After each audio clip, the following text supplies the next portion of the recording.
Madame, Monsieur, bonsoir et bienvenue à cette autre édition de Regard social sur Equinox Télévision. Ils sont nombreux, ces hommes et femmes qui choisissent pour métier croque-mort ou encore morguier au Cameroun. Quoique n'ayant pas reçu des formations appropriées, toutes les structures sanitaires du Cameroun qui disposent des morgues ont également en leur sein des morguiers. Mais devrait-on avoir peur des morguiers ou des croque-morts? C'est la grosse question. Mais simplement, quel est le sort réservé à ces derniers lorsqu'ils vont à la retraite, lorsqu'ils ont achevé leur activité? C'est aussi ça une question également. Donc pour ce soir, des histoires pathétiques et même des histoires qui vous feront sans doute rêver, que vous aurez à écouter au cours de cette édition de Regard social avec un croque-mort, pas comme les autres. Vous aurez l'occasion de le découvrir. Une fois encore, bonsoir et bienvenue à Regard social.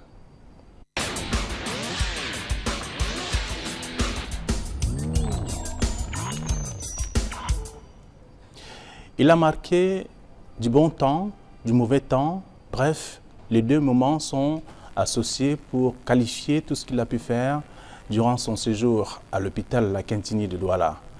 Il a œuvré, bataillé dur et longtemps pour mériter ce qu'il a pu mériter durant son séjour également pendant son activité. Il est sur ce plateau, Doumbé, le morguier. Bonsoir. Bonsoir, monsieur. Comment allez-vous? Ça va bien, merci. Bienvenue. On vous appelle, ou on vous appelait, la star Doumbé, le morguier. On m'appelle. Toujours. Toujours. Et lorsqu'on vous appelle encore aujourd'hui, ça vous rappelle quoi? Ça me rappelle mon séjour que j'ai à faire et que j'ai couru sur terre. Vous avez passé 25 ans de métier? 27 ans. 27 ans. J'ai enlevé 2 ans. Bon, je croyais bien que c'était les années sabbatiques, bien entendu. Alors, vous êtes âgé de 60 ans aujourd'hui. Oui. Vous êtes à la retraite déjà. Retraite anticipée. Vous n'êtes plus celui qu'on a connu il y a 10, 15 ans. Aujourd'hui, vous vous déplacez à l'aide d'une canne. Oui. Dans la nature, quand vous voyez dans la nature, tout est possible. Tu peux rouler aujourd'hui dans une Volvo et demain, tu te retrouves en bicyclette. Donc c'est la nature. La vie a des surprises. Oui. Alors, vous avez des membres inférieurs qui ne répondent plus normalement. Qu'est-ce qui vous arrive? Oui. Après avoir, allé en retraite, j'ai eu l'AVC. Quand j'ai eu l'AVC, on a essayé de suivre un peu à l'hôpital à un certain moment. On a vu que bon, je ne pouvais plus fonctionner pour travailler. On m'a donné une retraite anticipée. Quand je suis arrivé à la maison, étant au travail de service, j'avais déjà ce pied. Les pieds qui s'enflent, je ne marche pas. Je marche à côté d'une cantine, il n'y a pas de cantine, je ne peux pas me lever. Mais je n'accuse personne. Il n'est jamais accusé, je ne prononcerai jamais le nom de quelqu'un. Parce que tout vient de l'Éternel.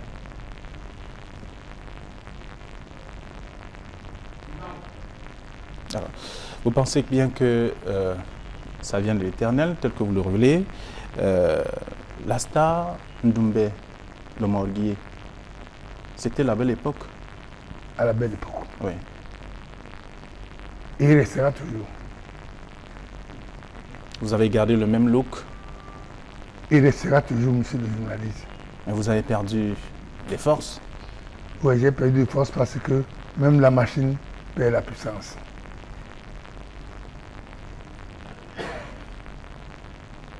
Vous avez manipulé les corps durant des années. C'était pratiquement la famille, c'était le quotidien. C'était le quotidien. Ça fait plusieurs années, vous n'avez plus exercé cette activité parce que vous êtes à la retraite, une retraite anticipée, vous l'avez évoqué. Et ça vous gêne de passer la nuit loin d'une morgue? Même tout de suite, on peut aller là-bas, Jean, je dois avec eux. Même tout de suite, on y va. Il y a cette autorisation. Il était, mais il n'est pas fini. Parce qu'il a encore le pouvoir. Ceux que j'ai formés, quand je viens, on me donne mon respect et on me donne la place. Donc j'espère, j'ai encore la place au sein de le peuple camerounais. Comment vous êtes devenu Morgui? Je ne suis pas devenu Morgui, ce n'était pas dire que je vais être Morgui. Il a fait autant des émeutes. Quand il y avait des problèmes dans la ville, quand la police faisait ses trucs de traque. Bon, il y avait une solution que les médecins ne pouvaient pas sortir pour aller à l'hôpital. Comme j'avais des petits frères qui étaient à côté, ils m'ont pris. Ils ont dit au directeur de l'hôpital à la cantine, le premier directeur qui était là, c'était le feu Bonimbassi, paix à son âme. Il m'a exercé pour la première fois. Il a vu que j'étais un lion capable. Et un lion qui griffait. Il m'a engagé. J'allais chaque matin récupérer les médecins à Bonaberi, à Makepe, partout, dedans l'ambulance. Je les mets dedans l'ambulance. Moi-même, je restais au niveau de la porte de l'ambulance. Dès que la population me voyait, tout le monde appréciait, disait non, c'est le grand Doumbé, c'est le grand Goumba avec les malades. Mais n'ayant pas sachant que c'était les médecins qu'on ne voulait pas qu'ils atterrissent pour sauver le peuple camerounais à l'hôpital. Après ça, j'ai été portier. Quand on a commencé à vendre des tickets à l'hôpital à Quintini à 50 francs pour la propriété. J'ai fait la presque 3 ans. Après ça, l'hôpital a vu que j'étais quelqu'un important et quelqu'un qui pouvait rendre service à la nation. Ils m'ont déménagé, ils m'ont envoyé comme le chef d'hygiène de tout l'hôpital à Quintini. J'avais un chef, mais j'étais son adjoint. M. Bosco. Fernand Bosco, un bambriqué, un baf. Mais lui, il n'est pas bon. Si monsieur aujourd'hui dans votre mission, je serai trop fier. Après ça, on m'a envoyé à la morgue comme le chef d'hygiène de la morgue. Car dans l'époque, la morgue dans l'époque était trop sale. Tu ne pouvais pas arriver à la morgue. Tu te mets même peut-être pour saluer ou quelqu'un, il faut que tu bouges tes narines. Avec les rêves que j'ai eus, s'il te plaît, ça m'a donné le courage.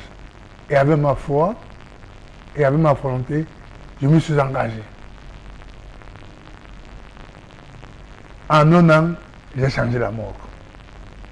Alors, on vous a mis là-bas parce que vous étiez courageux, robuste, voilà. Fort. J'étais un lion, pas robuste, vous savez, lion. Comme le président de la République. C'est comme ça que j'ai été. J'étais un lion qu'on ne soulevait pas avec une seule main. On me soulevait avec le proclé. Alors, vous n'aviez pas peur d'aller travailler à la morgue, de travailler à côté des morts?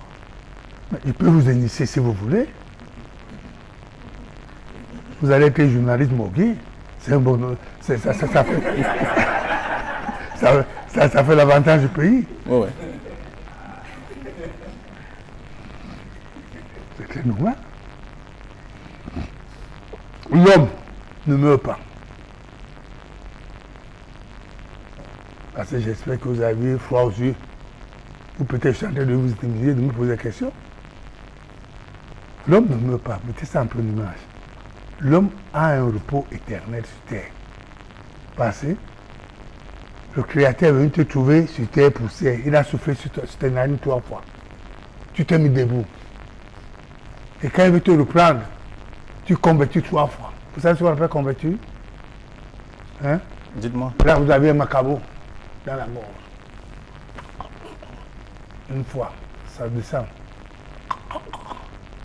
Ça remonte. Ça descend.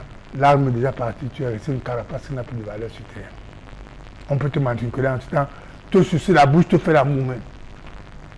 Parce que tu es parti, ton âme est partie en repos. Vous l'aviez fait? C'est aujourd'hui que vous le savez.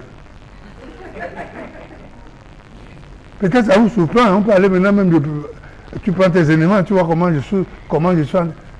Il le répète encore, j'ai eu ma volonté par le bon Dieu. À l'exception de ce travail de la mort, il n'y aura plus un morguier comme le célèbre Doumbé Diobé, je le répète, et à haute voix. Comme pour dire quoi, les autres morguiers sont peureux, ils ne sont pas courageux. Ils ne sont pas courageux parce qu'ils ne peuvent pas faire ce que je faisais.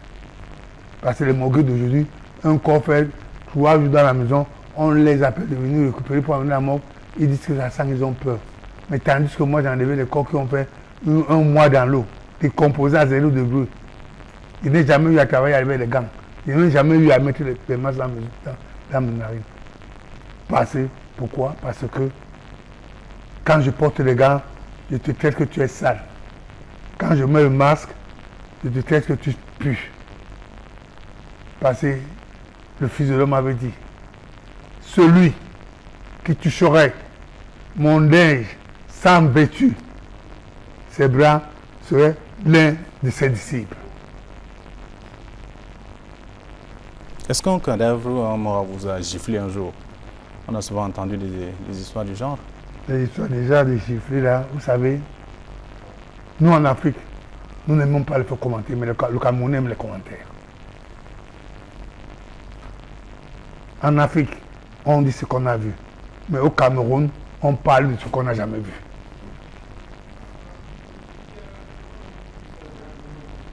Comme pour dire quoi? Je vais venir ici, à l'antenne. J'invente que j'ai vu Matatotok en train de faire ceci. Et pourtant, Matatotok n'était pas présent. Mais comme vous, les Camerounais, vous êtes des gens que vous ne voyez pas, mais vous parlez. Mais l'Afrique voit avant de parler. Donc, l'Afrique, ça veut dire quoi? Ces racines appartiennent des racines de l'Afrique, pas le Cameroun. Parce que ces racines, c'est un continent qui est encore en esclave. Voilà mon frère qui est assis là. Il avait tué. C'est parce qu'il n'a pas voulu des soucis. Mais nous vivons en esclave parce que nous n'avions pas la liberté. Doumbé le morguier, ou j'allais dire la star Doumbé le morguier. Ça dépend. Ouais. C'est votre travail. Ouais. Vous aviez une célèbre moto à l'époque, qui était votre compagnon de tous les jours. Et aujourd'hui, elle est finie, un peu comme vous, quoi. Oui. J'ai une moto, une marque américaine, une Harley Davidson, que j'avais commandée à 4 600 000, avec des preuves. J'ai dû donner. Mais comme l'Éternel a dit que quand l'homme part, ces choses aussi commencent à diminuer. C'est la même chose. Vous restez chez vous à longueur de journée sans rien faire, vous ne vous déplacez plus. Vous dites c'est la fin de l'homme. Ce n'est pas la fin de l'homme. Parce que j'ai espoir. Car le Fils de l'homme et son esprit avec moi.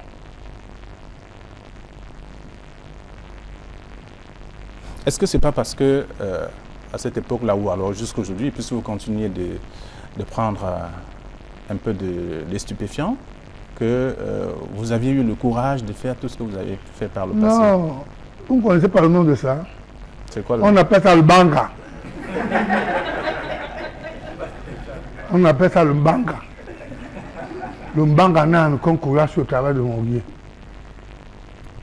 Mais ça a compris une résistance sur toi qui te fait que quand tu le consommes, même quand tu touches n'importe quoi, tu dors chez toi, tu n'as pas de rêves, tu n'as rien, pas de mauvais écho. Tu vas dire que j'ai rêvé telle personne comme ça, voilà son rôle. Tous les morguiers prennent ça ou c'est seulement vous? Moi, je le prends parce que j'ai une autorisation. Je l'ai consumé par le président de la République. Je ne peux pas derrière ou pas le tout avant de le dire, mais je dis devant le monde et devant les médias. À quel moment vous avez... J'ai ça au moment de crash de Cotonou, quand l'avion était tombé à Youpé. En ce temps, le Premier ministre était à Chirachon. Là, on m'a empêché de venir faire ce travail. Et en faisant ce travail, j'ai dit au Premier ministre que je ne peux pas faire ce travail sans envoyer ma dose. Normal. Il m'a donné l'autorisation. J'ai fait mon cigare comme d'habitude de Bob Marley, quand je suis successeur de Bob Marley en Afrique. Je ne le cache pas, je ne le vole pas, mais c'est un don. Tant mieux pour ceux qui vont me croire, tant mieux pour ceux qui ne me croient pas, et tant mieux pour mes frères qui portent les mêmes racines qu'on doit attacher, pour que ça doit donner un colis solide, et ceux qui rentrent en arrière, ça les regarde. Mais ceux qui viennent vers moi trouvent la vérité de l'Éternel.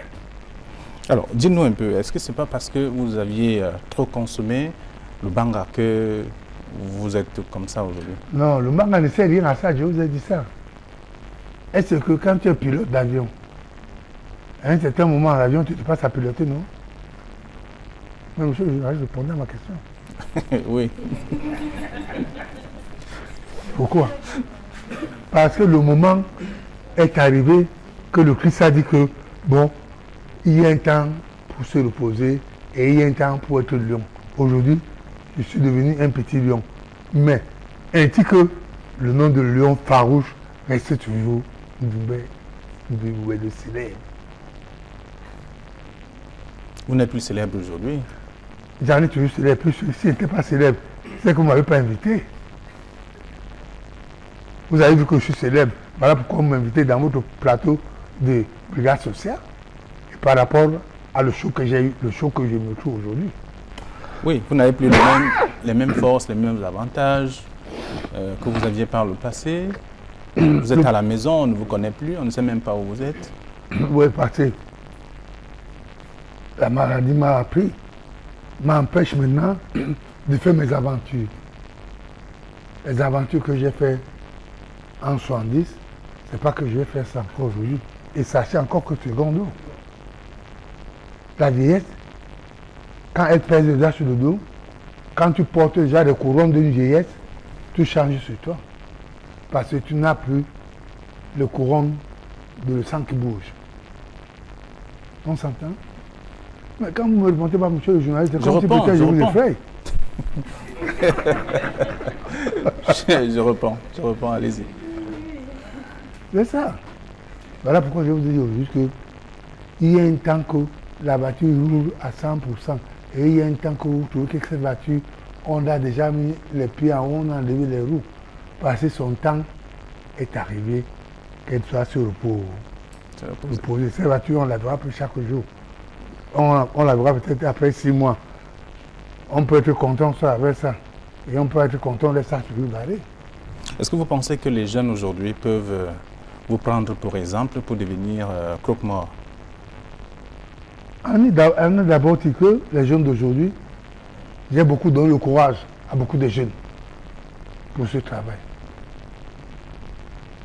Par rapport à mon courage que les jeunes ont sur aujourd'hui, que le travail de morguier, croque-mort est important parce qu'il y a d'autres même qui mettent des enveloppes pour donner aux certains directeurs qu'on les embauche comme morguier qui n'ont même pas fait la formation. Je ne vous mens pas, je vous le dis ouvertement. Si tu vas traiter aujourd'hui qu'il y a 40 morguiers, sur 40 morguiers, hein, tu vas te retrouver qu'il y a 30 qui ont acheté le poste d'être morguier. Ils ne sont pas partis sur ce travail par les volontés. Parce qu'ils ont cru qu'il y avait une fortune.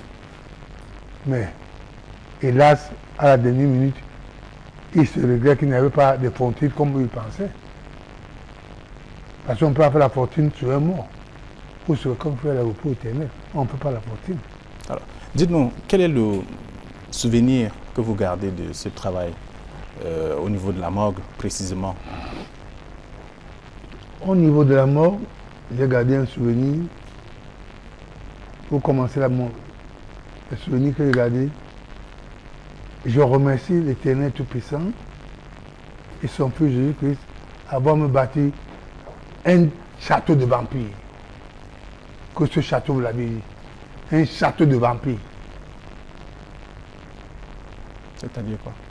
Ça veut dire j'ai conçu une maison, j'ai bâti, pas moi, l'Éternel Tout-Puissant a bâti une maison que je devais avoir comme souvenir, n'est pas vivre en location. Que même si le travail finit demain, je ne dois pas vivre en location, je dois vivre comme un roi. Et je suis roi. Parce qu'à partir du moment que ici-bas, tu perds la location, tu es un esclave. Mais à partir d'ici-bas que tu entres là où tu vas à n'importe quel, tu es un roi. À partir du moment que tu entres là où, à la fin du mois, on ne compte pas la porte. Le paiement de loyer, tu es un roi. À quel moment vous pensez ou vous avez cru que l'Éternel existe? Pendant que vous étiez la méga star ou c'est pendant que vous vous retrouvez à la retraite? Avant. Avant? Avant. Parce que, avant, pourquoi? Parce que j'ai des rêves et ces rêves se sont appliqués. Et à partir de ce temps, j'ai dit à tous mes frères, n'importe qui je le dis, ouvertement, devant l'Éternel et devant le peuple camerounais qui est assis devant vous, que quand tu as la foi, nous ne peut plus le changer. À partir du moment que l'Éternel Tout-Puissant a fait briller la lumière sur son front, nous ne peut plus l'éteindre pour mettre le tissu noir et tu l'amèneras passer, il n'y aura pas de successeur. Est-ce que Dieu a ordonné qu'on fouette les morts? Parce qu'il vous est arrivé de le faire aussi. Qu'est-ce qu'on a fait à Jésus-Christ?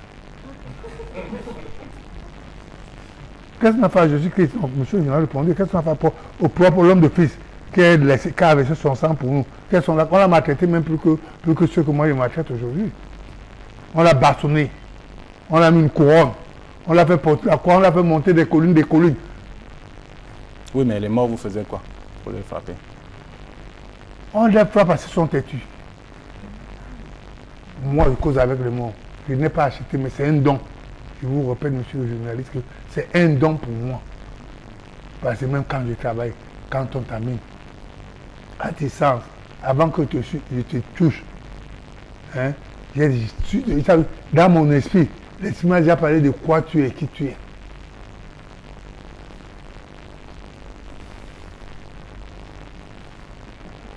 Vous n'êtes pas sorcier par hasard? Petit pays avait dit que les gens qui vont Chala Mimbou, petit pays avait chanté ça, que les gens qui entrent Chala Mimbou. Mais aujourd'hui, il est le premier d'entrer sur Chala Mimbou. Mais moi, je n'entre jamais sur Chala Mimbou.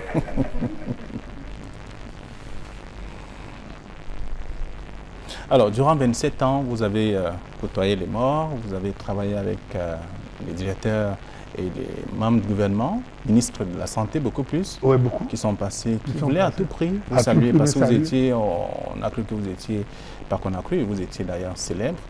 Pas qu'on a cru. Oui, vous étiez célèbre. Je suis célèbre, même à l'heure que je vous parle, ici à l'antenne, je suis célèbre. Parce que ceux qui m'écoutent, peut-être ceux qui m'écoutent avant l'émission, vous allez avoir les coups de téléphone. Je suis sûr. Pour dire quoi? Mais vous parlez de quoi maintenant?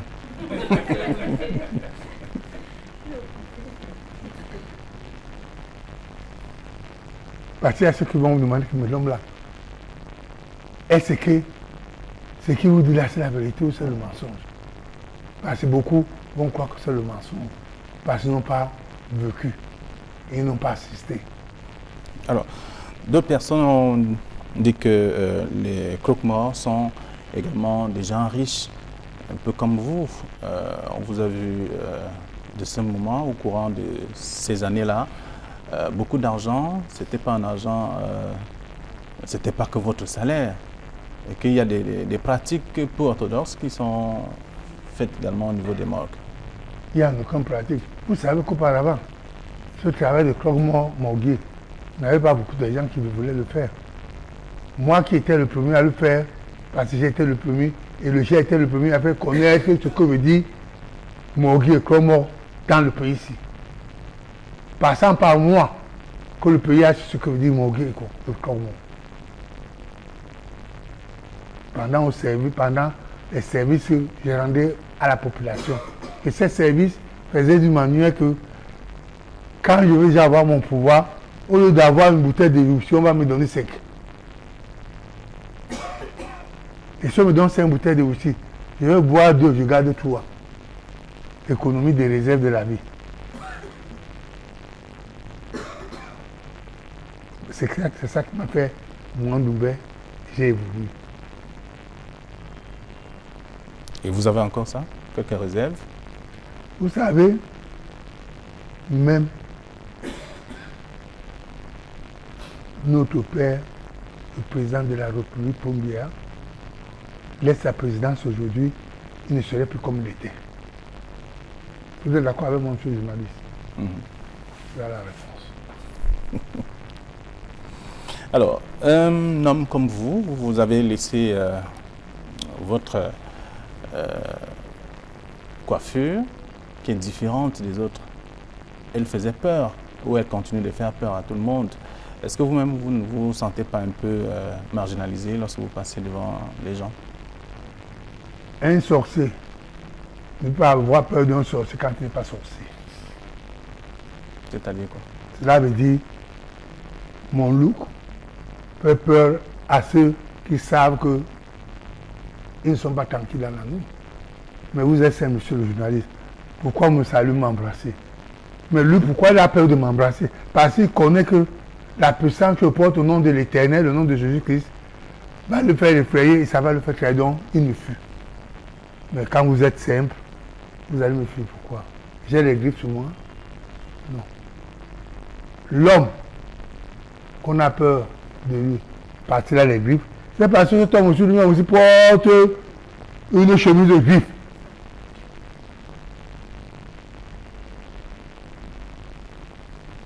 Tu ne peux pas te réclamer que tu es éléphant quand tu n'es pas éléphant.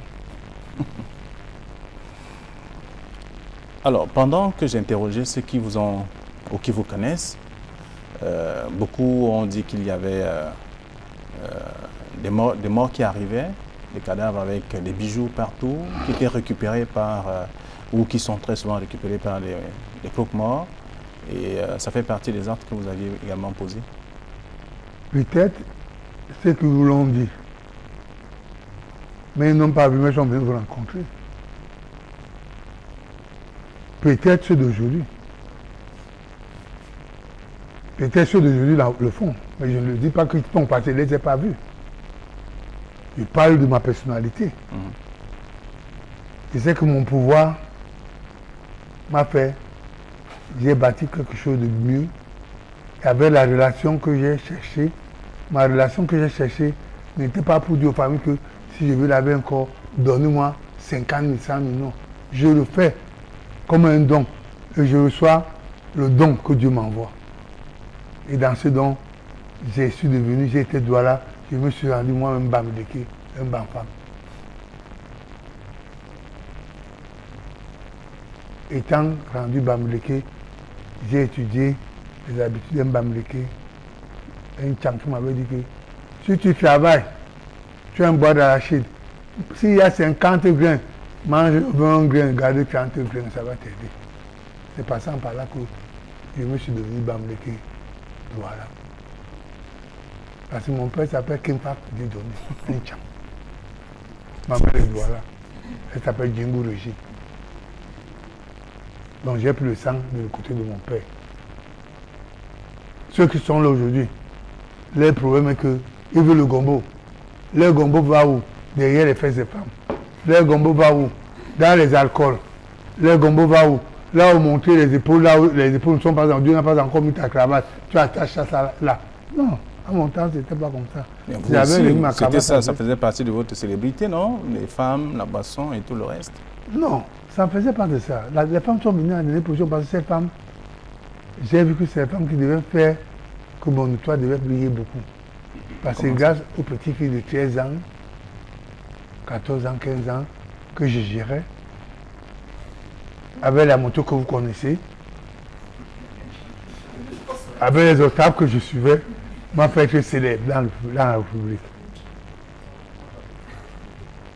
Est-ce que ce n'est pas ce côté négatif qui vous suit jusqu'à aujourd'hui? Non, je vous ai dit bien qu'il n'y a pas de côté négatif. Si aujourd'hui je souffre, c'est parce que Dieu avait dit que toute personne peut être malade.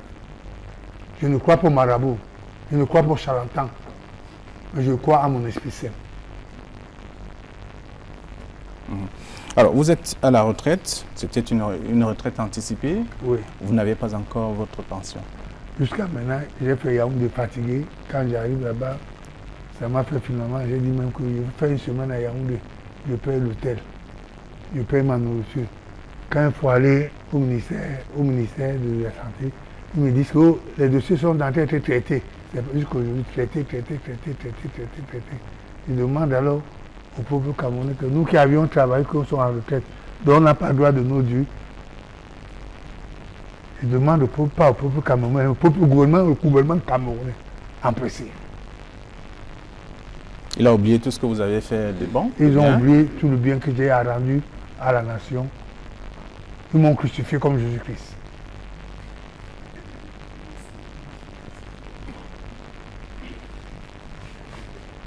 Parce que j'avais 27 ans, vivre avec les croque-morts, avec les morts, dormir avec les morts. Et après, tu vas en retraite anticipée. On ne regarde même pas à savoir que, ouais, ce tombe, ça a fait ceci. Il dit seulement que non. Mettons un jour en avant, je suis en Jésus. C'est ce que j'ai reçu aujourd'hui. Vous êtes devenu un gros mendiant. Je suis devenu un gros mendiant, je le refuse, je suis devenu un commandeur. Et pourtant, je ne devais pas être commandeur. Même étant avec la maladie, ça devait être comme on devait seulement venir me prendre avec le gouvernement. Il m'a amené me traiter. Je ne veux pas dire que je suis le seul. Hein. Prenons le cas de Melenga Dios. Il est célèbre comme moi. Qu'est-ce qu'il a eu? Il a mal aux yeux. Prenons le cas d'Ona Norbert, qui était le capitaine de l'équipe nationale, qui vit dans des maisons sans truc. Qu'est-ce que le gouvernement a fait? Nous sommes dans le même rang social. Donc vous êtes abandonné. Je suis abandonné. Oui, mais vous ne devriez pas être comme ça si vous aviez préparé votre retraite, non? Non, mais j'ai préparé ma retraite. Si je ne préparais pas ma retraite, j'allais vivre en location chez quelqu'un sans qu'on me mette dehors. Comme ce que Melenga Dios a eu. Que je continue. Ok. La star, j'allais dire méga star Ndoumbe Le Morguier, vous êtes un croque-mort particulier qui a laissé, qui a révolutionné ces métiers au Cameroun. Vous vous sentez fier malgré votre situation aujourd'hui? Très fier même d'abord, comme vous le dites. Très fier même, comme vous le dites, parce que si c'était que je n'avais pas initié les enfants, que j'avais gardé ce paquet à moi seul, c'est qu'aujourd'hui, mais j'ai préféré, dans une boîte de riz, j'ai préféré donner à chaque morguier un grain de riz. Un grain de riz, pour que chacun doit savoir comment faire comme j'ai fait aussi. Parce que c'était pas vrai. Mais il y a beaucoup qui disent qu'ils ne veulent pas être comme vous. Parce qu'ils n'ont pas la foi. Parce qu'ils n'ont pas la foi. Ils ont la volonté, ils n'ont pas le courage, ils n'ont pas la foi. Les deux choses là les manquent.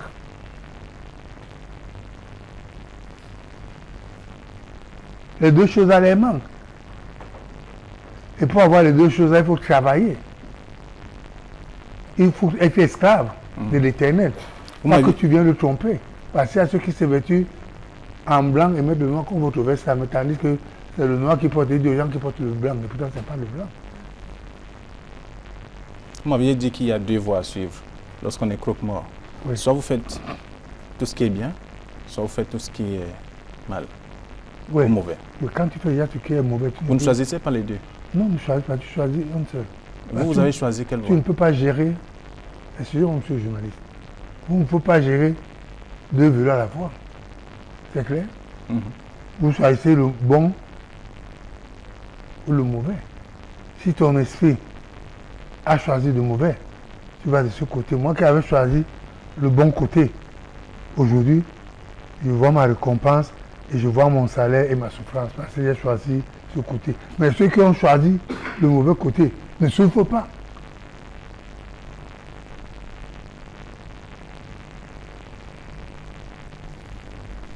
Ok.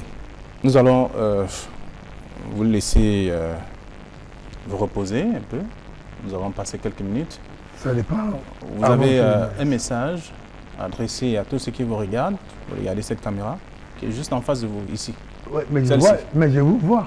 Non, celle-ci, c'est la vôtre. Mais là, voilà, elle me regarde, je la regarde aussi. Voilà, parlez à cette caméra.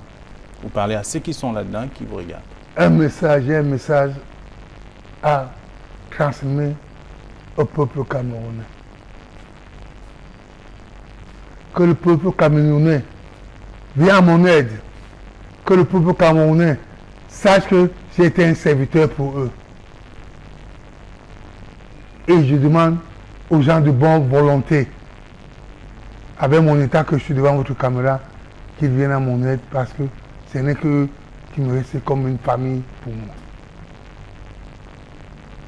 Vous avez terminé. Très bien. Ndoumbe Dibobé, merci. Je voulais dire la méga star Ndoumbe Le Morguier. Voilà. Merci d'être venu sur ce plateau. Je voudrais vous inviter vous-même à revivre ce qui a été fait comme travail chez vous par la très grande équipe de reportage de Regard Social, tout comme les téléspectateurs aussi, vont vivre votre quotidien. Nous sommes allés rencontrer Ndoumbé dans son environnement immédiat. Comment est-ce qu'il vit, avec qui il vit et quelles sont les difficultés qu'il rencontre aujourd'hui après avoir passé 27 ans à travailler avec les morts, à travailler avec le personnel médical, mais au niveau des morgues précisément. C'est un reportage qui a été réalisé avec la caméra du chef opérateur Samuel Toufa, avec la touche particulière de Warren Zede. Juste après, nous allons recevoir nos experts.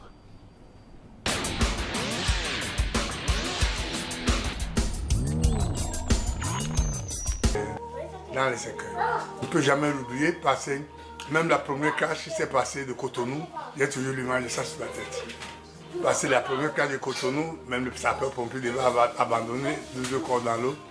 On m'a fait appel à l'hôpital à la Crétini. À le temps, c'était le délégué du gouvernement qui était comme le directeur de l'hôpital, M. Tournin Fix. Ils m'ont appelé, les corps qui restaient, je les ai enlevés. J'ai remis au gouvernement. Mais par ce travail, je n'ai pas eu de suite. Mais tandis que les Américains ont reconnu au moins. Mais mon pays même n'a pas reconnu. Mais les Américains ont reconnu au moins pour me donner un papier qui signifie de mon service pendant le temps que j'ai fait comme l'humanité sur Terre.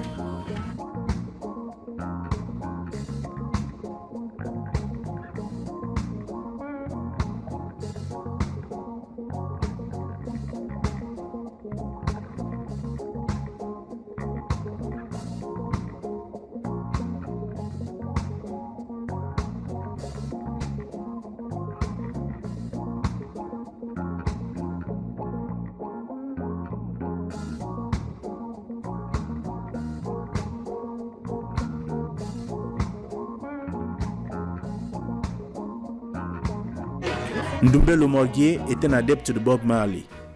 C'est d'ailleurs sa musique qui lui procure le sourire. Une joie qu'il partage avec ses petits-fils, malgré la pathologie qui traumatise ses membres inférieurs.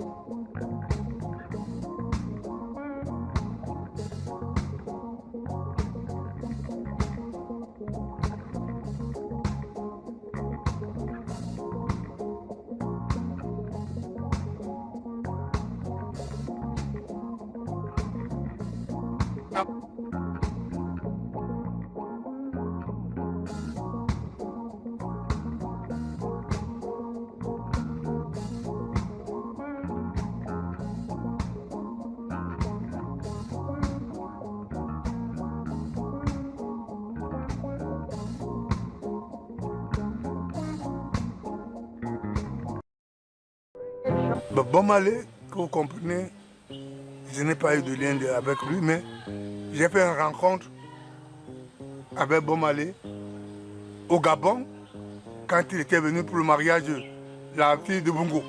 Il y a quelques années au courant, vous savez. Et c'est quelqu'un d'autre qui m'a fait tisser mes liens et les racines avec le feu Bob Marley. J'ai eu à causer avec lui. Et il a mérité la vie que je suis quelqu'un que même si demain, je peux faire les merveilleuses plus que lui. Et il m'a nommé comme son successeur au Gabon.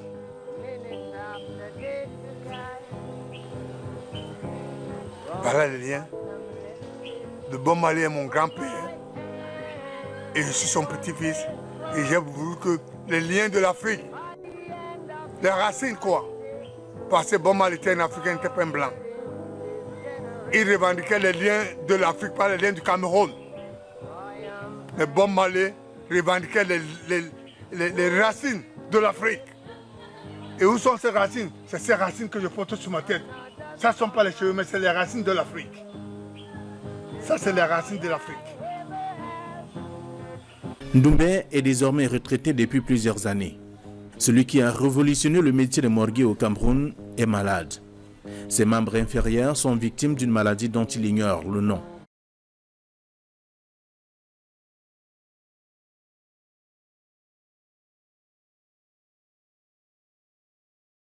Je connais, j'étais un homme de joie, mais si aujourd'hui vous venez chez moi, me voyez, je ne me déplace en nu-pied, c'est passé.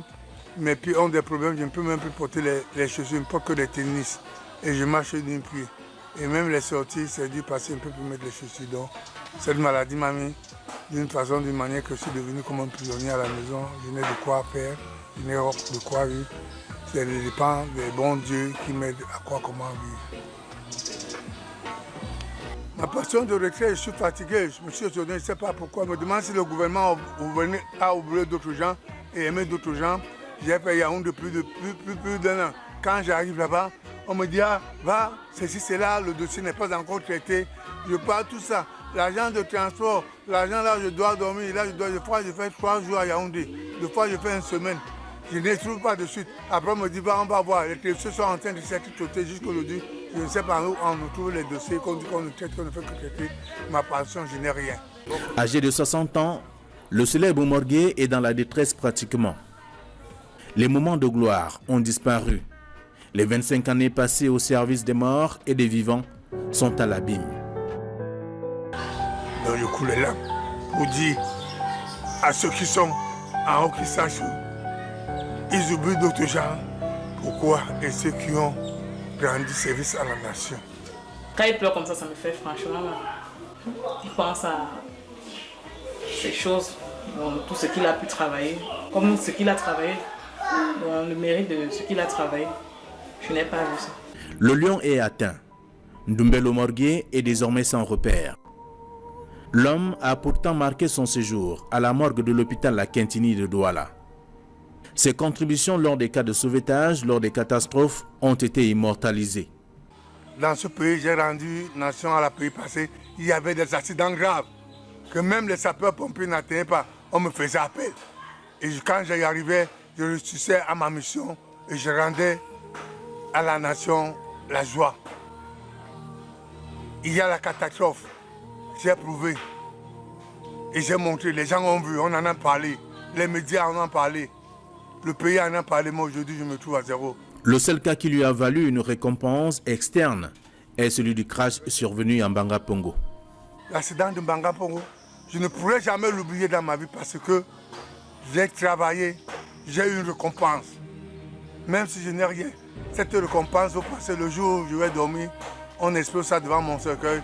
Ceux qui viendront vont dire qu'il n'était pas n'importe qui.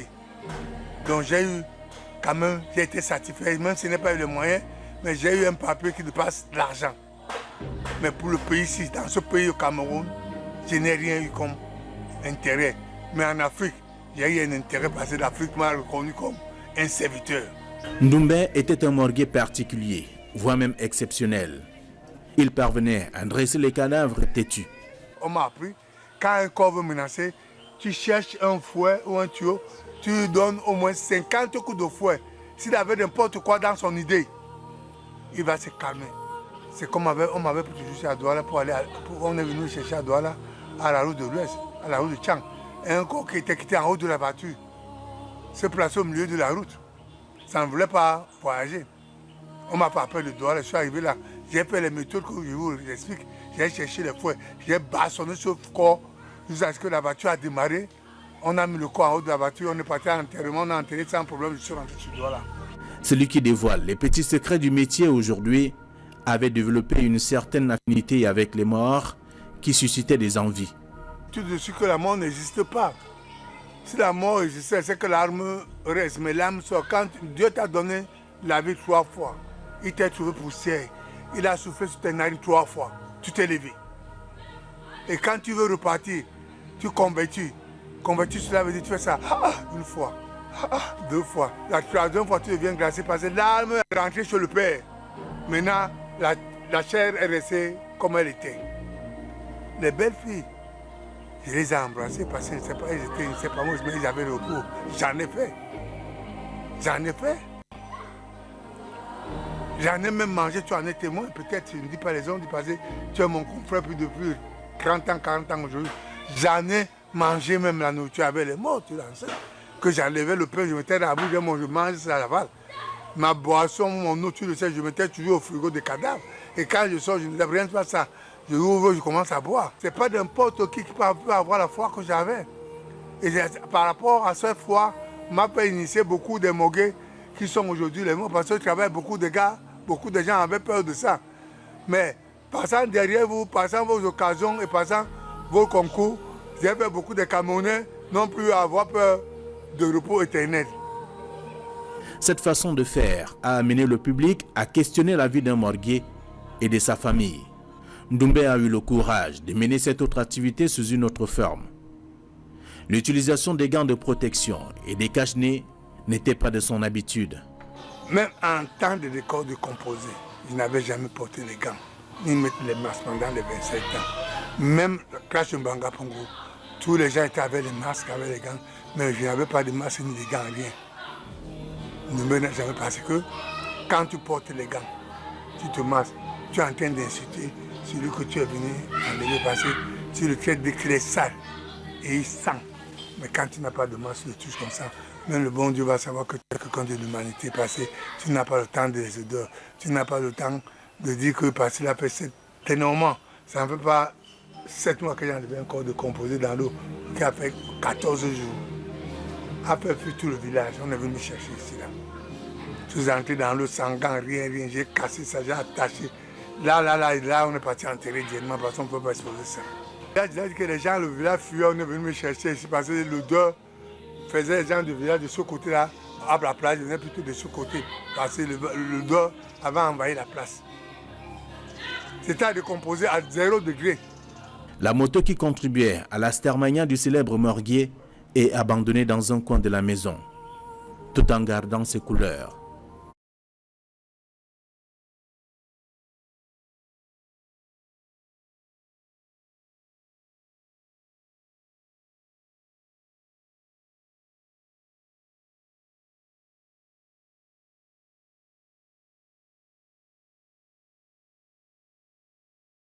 Sa fille est la femme à tout faire à la maison depuis le décès de Madame Doumbé.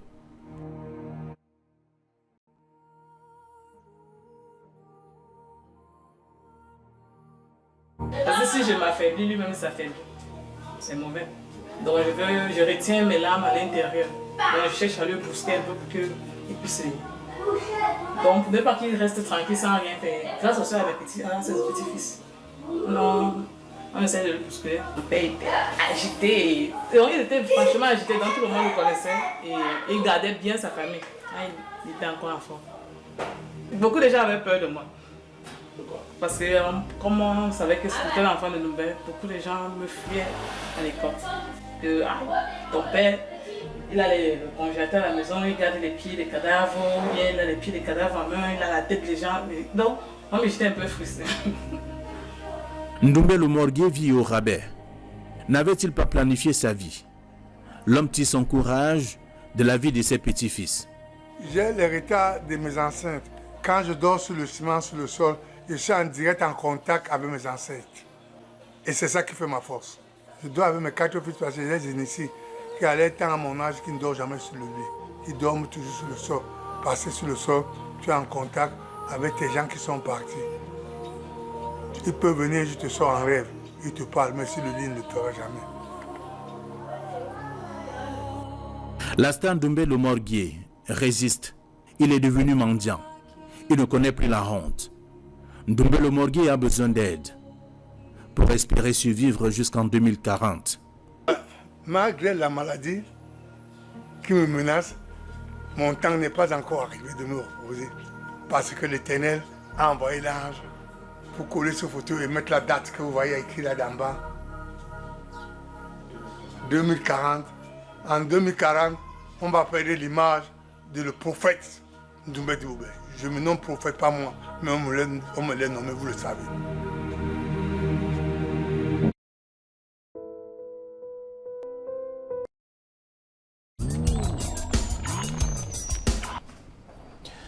Et voilà la vie de l'homme. L'homme qui a passé 27 ans à travailler aux côtés des morts et des vivants à la morgue de l'hôpital Akintini de Douala. Il s'appelle Ndoumbe Dibobé. Il est âgé de 60 ans aujourd'hui et il a presque tout perdu parce qu'il vit selon, bien entendu, quelques petits dons, quelques présents qui lui sont offerts par des amis, des voisins. Et pour comprendre un peu ce phénomène de cet homme qui a passé beaucoup de temps travaillé et aujourd'hui et qui est presque abandonné à lui-même. Nous recevons nos experts qui vont épiloguer sur la question, sur cette façon de vivre, cette façon de finir, si on peut le dire ainsi, en regardant notamment, en suivant également ce reportage. Sur ce plateau, professeur Oubarazak, bonsoir. Merci Fabien, merci de m'avoir invité à cette grande émission Regard Social. Très bien. Vous êtes parapsychologue, auteur d'un ouvrage sur la science d'investigation des phénomènes paranormaux, intitulé donc Rasosthérapie.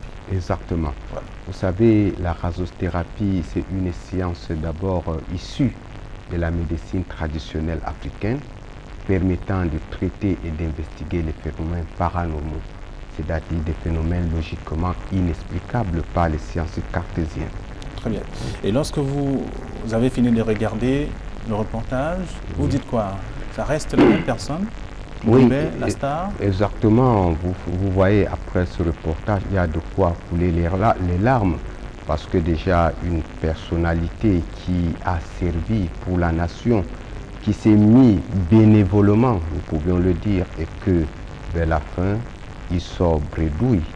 Et ce n'est pas très bien pour notre vécu du quotidien.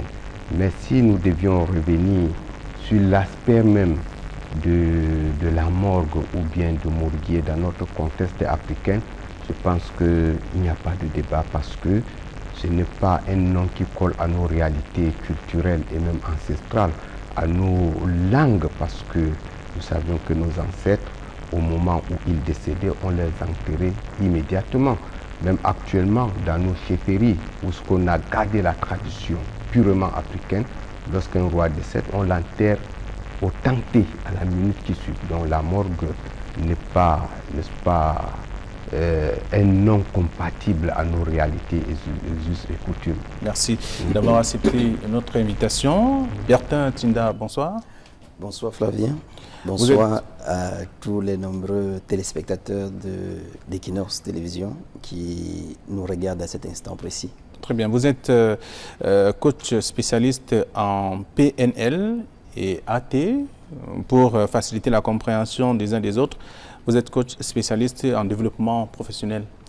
Oui, je vais parler de développement personnel, développement des potentialités des êtres humains, parce qu'il faut noter que chaque être humain a un pouvoir illimité, a une force illimitée qui réside en elle et qu'il doit falloir tout simplement qu'il tapote, qu'il aille faire des choses qu'il n'a pas encore pu faire afin d'obtenir des résultats qu'il n'a pas encore pu obtenir. En quelque sorte, ça voudrait dire que la vie est impersonnelle, la vie ne choisit pas de gagnants ni de perdants.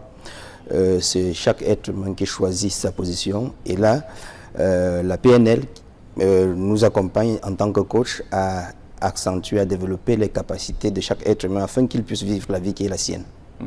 Vous êtes auteur de quelques ouvrages, il faut le rappeler, sur le développement personnel. Absolument. Bien entendu. Merci d'avoir accepté également notre invitation ce soir. Et Dr Ngandjifna, bonsoir. Bonsoir Flavien, bonsoir aux autres membres du panel et à vos téléspectateurs qui regardent l'émission en direct différé à partir de leur écran et ceux qui ont le courage de braver et de côtoyer le célèbre Doumbé le Morguier, parce que c'est pas évident en plein cœur de la nuit de penser à la mort et de côtoyer ce genre de personnes. Je les admire pour leur courage, mais personnellement je me sens horrifié et terrifié quand même. Très bien.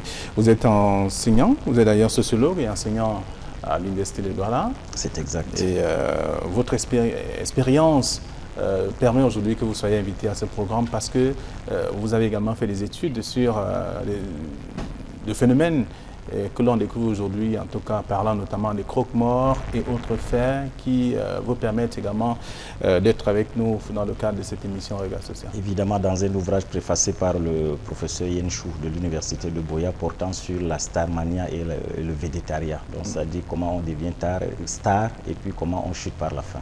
Très bien. Alors, professeur, j'allais dire, professeur Picot, Assongui, bonsoir. Bonsoir.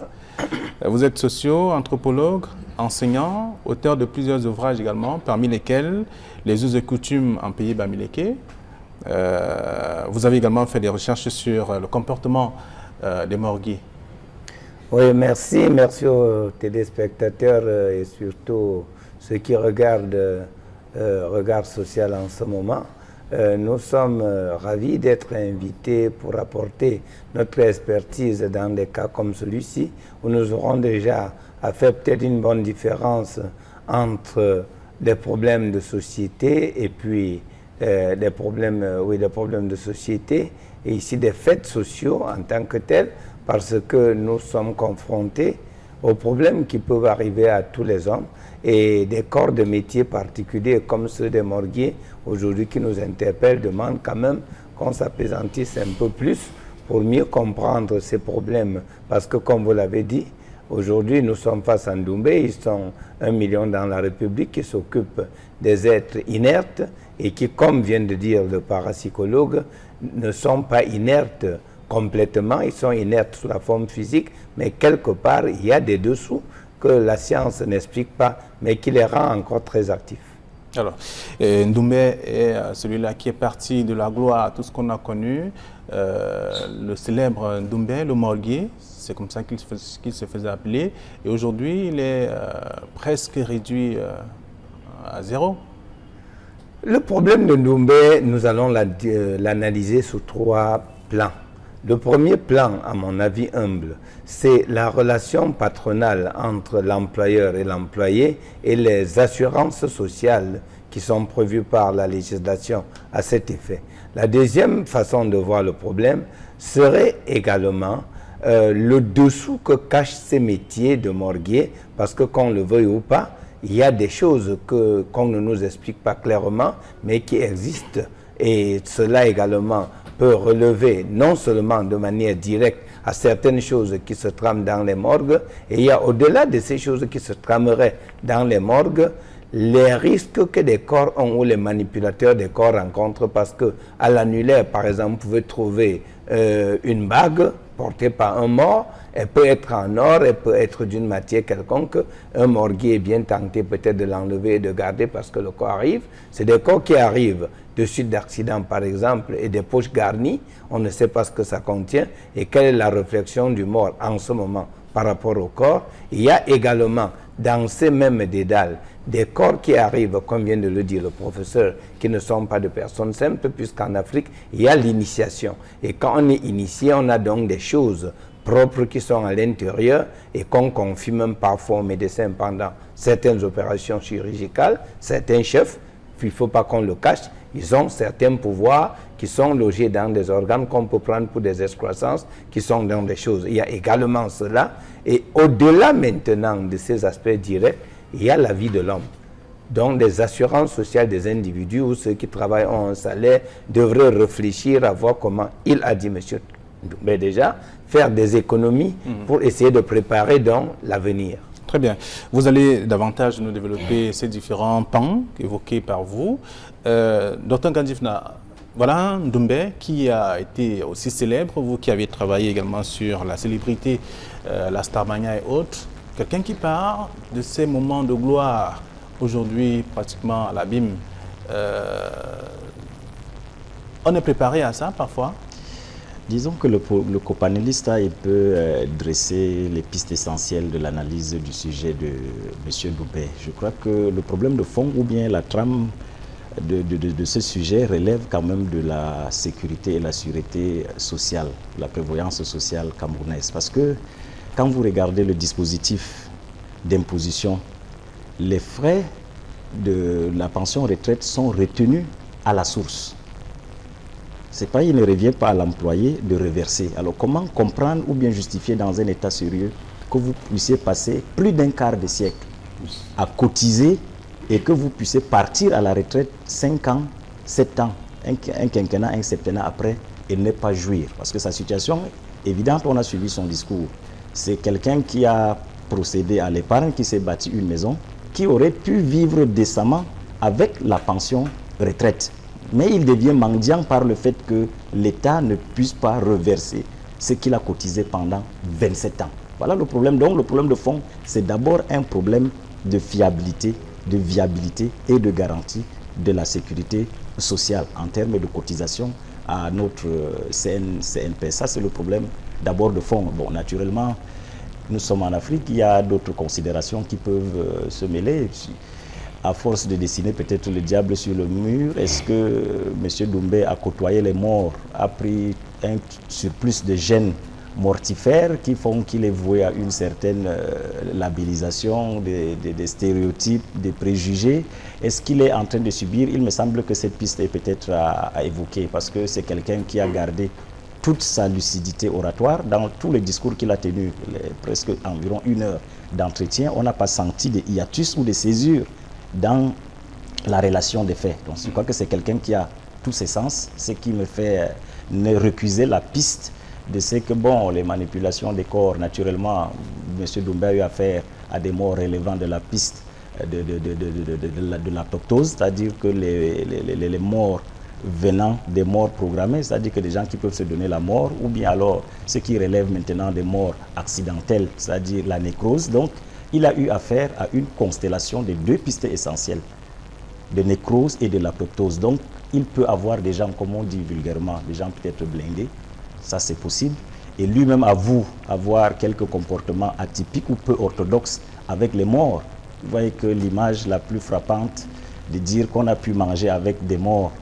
Alors, est-ce que Doumbé est vraiment de notre monde? Est-ce que ce n'est pas un fax similé de l'homme qui est parmi nous? C'est ce qui justifie un peu la peur et la panique qui peut prendre chacun de nous en côtoyant ce monsieur. Et puis, je vous ai dit d'emblée la peur personnelle que j'ai nourrie, mais je crois qu'il va s'estomper. Donc, je crois que le professeur l'a dit, on a affaire à un croque-mort. Quand vous voyez littéralement, dans une traduction en décomposition syntaxique, c'est en fait quelqu'un qui dispose soit des griffes pour happer les morts, sachant que la mort n'est pas quelque chose de facile. Alors, un croque-mort, peut-être dans une appellation un peu plus améliorative de morguer, ça peut peut-être passer, mais vous voyez que s'il n'y a pas des sots métiers, comme la tradition littéraire l'a dit, il faut quand même dire qu'il y a des métiers qui semblent justifier d'un certain luxe et d'un certain apparat que d'autres. Oui. Alors, professeur Barazak, est-ce que un croque-mort, qu'on appelle vulgairement un morguier, est un homme normal? Je voudrais dire qui a les mêmes pensées, les mêmes, pas forcément au niveau des facultés, mais qui est un peu comme, je voudrais prendre l'exemple sur Bertin et moi peut-être. Non, déjà, merci monsieur Flavien, vous savez déjà, pour faire ce métier qui n'est même pas issu de nos réalités culturelles, lui, Doumbé le morguier, il a dit qu'il a bravé, il a été le premier à avoir le courage. Et vous voyez, c'est un problème du courage. Lui, il a osé. Peut-être en osant, il n'a pas pris tous les dispositifs traditionnels, tous les boucliers. Parce que nous savions qu'en manipulant le corps, sur le plan extrasensoriel, comme l'a dit l'anthropologue et mon frère, et le sociologue, vous savez, il y a des corps compliqués. Nous le savions bien en Afrique. Nous savions qu'on a des anatomopathologistes, que souvent, lorsqu'il y a une mort subite, une mort, n'est-ce pas, mystique ou mystérieuse, il y a des personnes suspectes, il y a des personnes habilitées à ouvrir le ventre et même retirer le cœur du défunt et brûler, parce qu'on sait que il peut revenir. Ça se passe dans la région de l'Ouest, vulgairement. Vous comprenez donc, s'il n'a pas certains boucliers. C'est sur le plan traditionnel? Oui, et même sur le plan scientifique, vous savez, il peut avoir des manipulations, des corps peut-être contagieuses, ou bien quelqu'un qui a une maladie contagieuse, et que lui, Doumbé, il nous a dit, il nous a fait savoir qu'il manipulait le corps sans aucune protection, sans gants, sans masque. Vous comprenez, il peut y avoir éclaboussement lorsqu'on manipule un corps peut-être en décomposition. Vous pouvez aspirer certains gaz toxiques qui peuvent aller vous infecter. Il y a aussi des infections sur le plan chimique. Oui, ça rentre dans les risques que court un croque-mort. En même temps, est-ce que moi, par exemple, je peux devenir croque-mort ou morguier?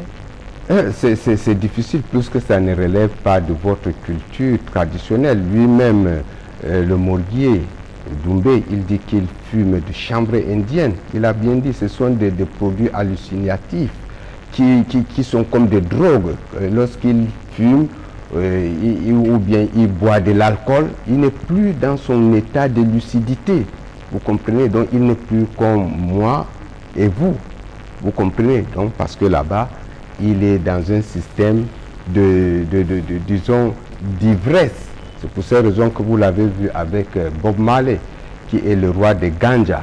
Nous savions que toutes ces personnes qui ont des rastas, ils ont une affinité avec, vous comprenez, ce qu'ils appellent le roi Jah. Et le Jah, c'est-à-dire ceux qui fument, qui se droguent et qui chantent, et que la vie n'est rien. Tous ne sont pas dans le même registre, il faut le rappeler, tous ceux qui portent les... Non, puisqu'il a confirmé qu'il fumait du chanvre. Oui, bien que tous ne sont pas... Non, exactement, non, tous ne sont pas exactement dans le même registre. Oui, alors, Bertin Tinda, il n'y a pas que Ndoumbe, il y a bien d'autres morguiers, comme dans bien d'autres métiers également. On devrait préparer la fin de son activité. Flavien, comme tu le sais, je respecte le métier de tout un chacun. Et le métier de morguier est un métier très noble. J'ai eu à faire tout à la morgue quand j'ai perdu ma maman, quand j'ai perdu également ma nourrice. Et je me suis rendu compte que si ces personnes n'étaient pas là pour apprêter le corps, franchement, même étant votre maman, votre papa ou n'importe quoi, vous prendrez la fuite. Donc je respecte ce métier. Maintenant, il faut situer la position de Ndoumbe dans le cadre de référence actuel. C'est-à-dire que dans le déroulement d'une action, nous sommes là dans la conséquence.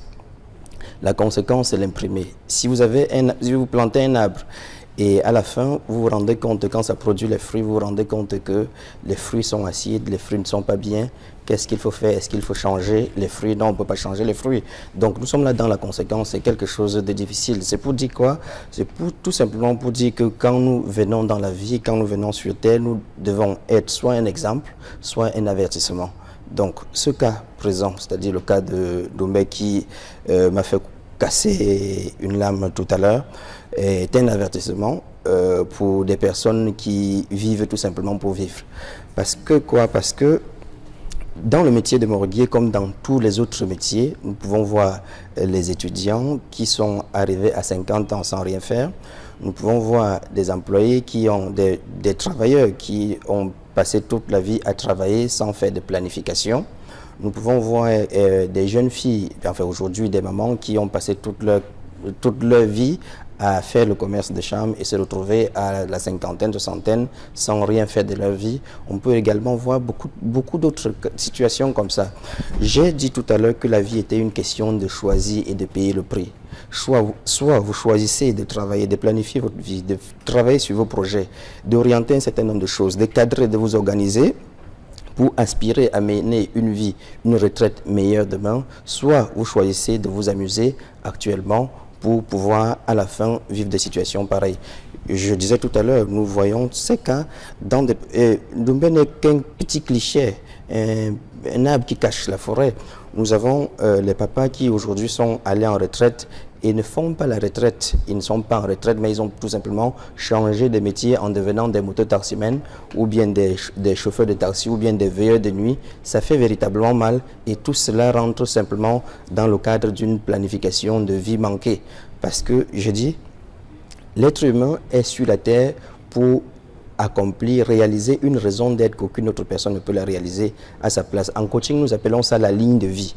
Parce que si vous avez une raison d'être pour être sur la terre, vous devez développer une vision qui vous accompagne à réaliser cette raison d'être. Et dans cette vision, vous avez naturellement votre cercle d'influence. Le cercle d'influence, ce sont des personnes qui influencent au quotidien sur votre comportement. Vous savez que nous sommes la moyenne des 5 personnes que nous côtoyons régulièrement. Donc, si vous avez des amis qui, après le travail, vous demandent de les accompagner boire, chercher les femmes, entrer dans une dépravation, vous êtes sûr que vous allez vous comporter comme cela. Et si vous avez développé ce cycle d'influence, il y a les projets, parce qu'en dehors de votre vision, de votre raison d'être qui est l'élément le plus élevé, il y a vos projets. On ne vit pas sans projet. Si vous vivez sans projet, ça veut dire que vous vivez sans plan d'action. Et si vous n'avez pas de plan d'action, vous rentrez simplement dans le plan d'action d'une autre personne qui sait lui seul ce qu'il a réservé pour vous dans son plan d'action, parce que vous n'avez pas de plan d'action, vous n'avez pas de projet, vous faites l'objet du projet de quelqu'un. On voit tellement de personnes aujourd'hui qui travaillent, par exemple, pour 50 000 francs par mois, pour 100 000 francs par mois, et à la fin du mois, ils n'ont rien épargné.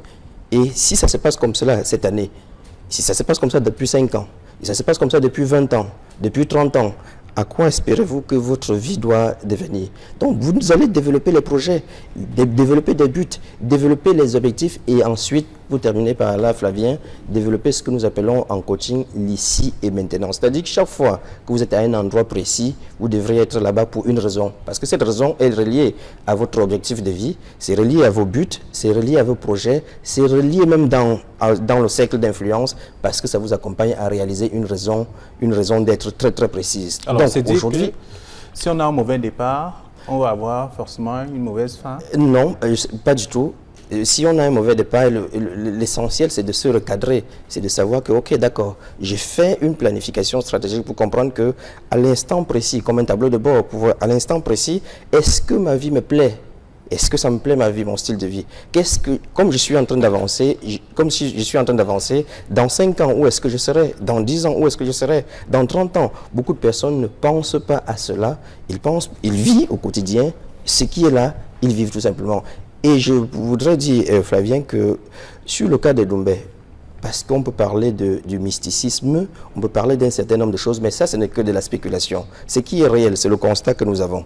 Maintenant, comment faire? Parce qu'en PNL, nous ne travaillons pas sur pourquoi est-ce que les choses sont comme ça, mais c'est comment est-ce que les choses ont pu être comme ceci, et comment est-ce que nous voudrions que demain, dans 5 ans, dans 10 ans, que les choses soient plus la même chose. Voilà. De toute façon, professeur Picot, Doumbé n'est qu'un exemple. Nous sommes nombreux, puisque c'est tout le monde qui fait quelque chose dans la vie et qui doit sûrement connaître une fin.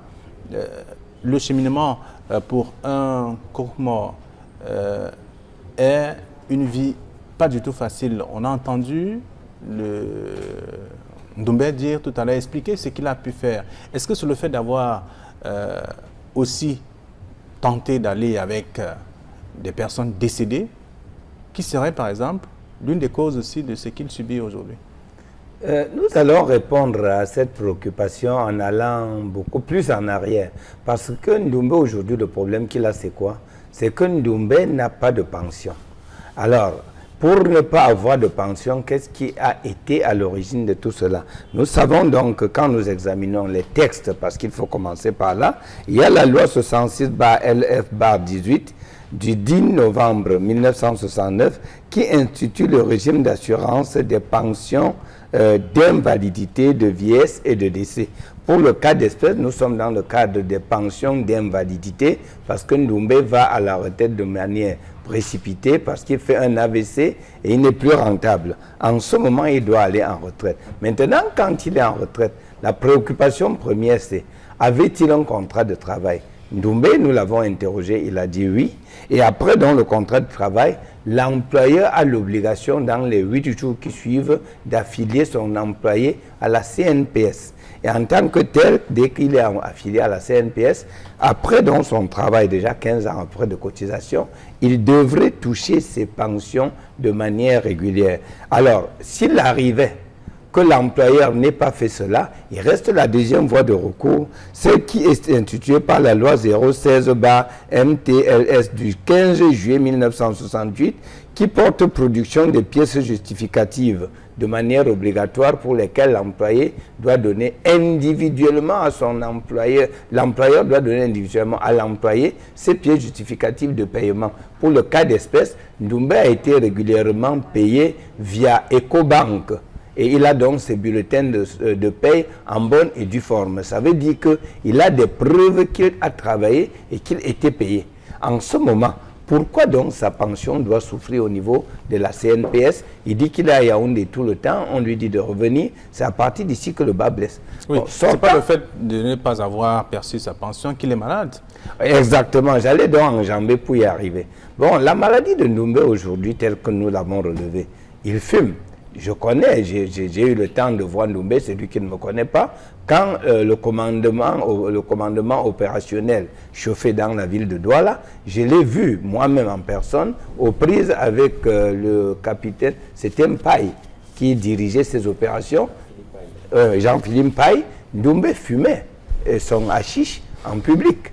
Et alors, lui, il s'est opposé à ça. Ils ont failli en arriver au point. Nous étions étonnés de voir quelqu'un comme lui qui défie un tel commandement en pleine ville de Douala parce qu'il fume son hashish sans se cacher. Bon, c'est déjà quelque chose d'assez gênant. Et non seulement cela, Ndoumbe, comme il le dit, il nous a dit que pour arriver à traiter certains corps, il se met dans des états seconds. Ndoumbe vient de confirmer qu'il est allé sur la route de Douala-Tiang fouetter un cadavre sérieusement pour l'obliger à avancer. Bon, nous allons comprendre qu'en ce moment, il est un peu dans des états seconds. Il n'est pas comme nous. Bon, même s'il ne confirme pas que parfois il a ce dédoublement, il reste donc que c'est soit la force qui l'amène à faire ce travail et à quel moment il devrait se mettre dans certains états seconds pour continuer. Et voilà pourquoi nous pensions que les problèmes de Ndoumbe peuvent venir beaucoup. D'ailleurs, bon, maintenant, moi, personnellement, en tant que socio-anthropologue, je sais que des corps que les gens manipulent, il y a beaucoup de difficultés. Déjà, dans la catégorie des risques institués par le ministère du Travail, il y a les risques à 3 catégories, les A, les B et les C. Et parmi donc ces risques, il existe des primes afférentes. Et des primes, certaines sont dites des primes de salissure. Et je crois que Ndoumbe est dans ce cadre parce que pour ceux vient de relever quelqu'un qui manipule des corps en putréfaction. Et alors là, c'est des salissures. En ce moment, il y a donc beaucoup de risques liés à ça. Ça peut partir de là que Ndoumbe soit malade. Il a fait un AVC. C'est une maladie qui peut attaquer tout le monde, mais il faut qu'on reconnaisse que particulièrement dans l'exercice de ses fonctions, il n'a pas été. Ndoumbe même, il ne le reconnaît pas, mais il y a eu des cas. Ndoumbe, je crois qu'il va reconnaître qu'il est intervenu dans une émission à l'époque qui passait à la CRTV. C'était, je crois, c'était Droit au but ou c'était quoi encore? Là, nous avons vu Ndoumbe qui parlait de ses déboires avec une certaine dame détenue d'un circuit. C'était quelque chose de mado. Et dedans, Ndoumbe a sorti une main humaine qu'il a déposée sur la table dans un bar. Tout le monde s'est levé, on a fui. Et vous pensez qu'il a été maudit par cette femme? Bon, je dis c'est l'une des pistes qu'il ne faudrait pas négliger. Parce que cet acte a cassé, je pense bien, tout le commerce de cette femme. Je ne suis pas sûr si après ça, un client est encore revenu par là.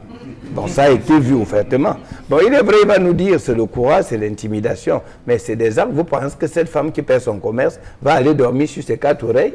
Elle peut dire, Ndoumbe et moi, on va voir cela. Et puis aujourd'hui, ça peut être des retombées. Alors, et voilà des cas. Et j'ai dit aussi, Ndoumbe, peut-être nous ne le lui demandons pas, mais que vous le vouliez ou pas, des corps qui arrivent dans les morgues de suite d'accidents, c'est parfois des personnes bourrées d'argent.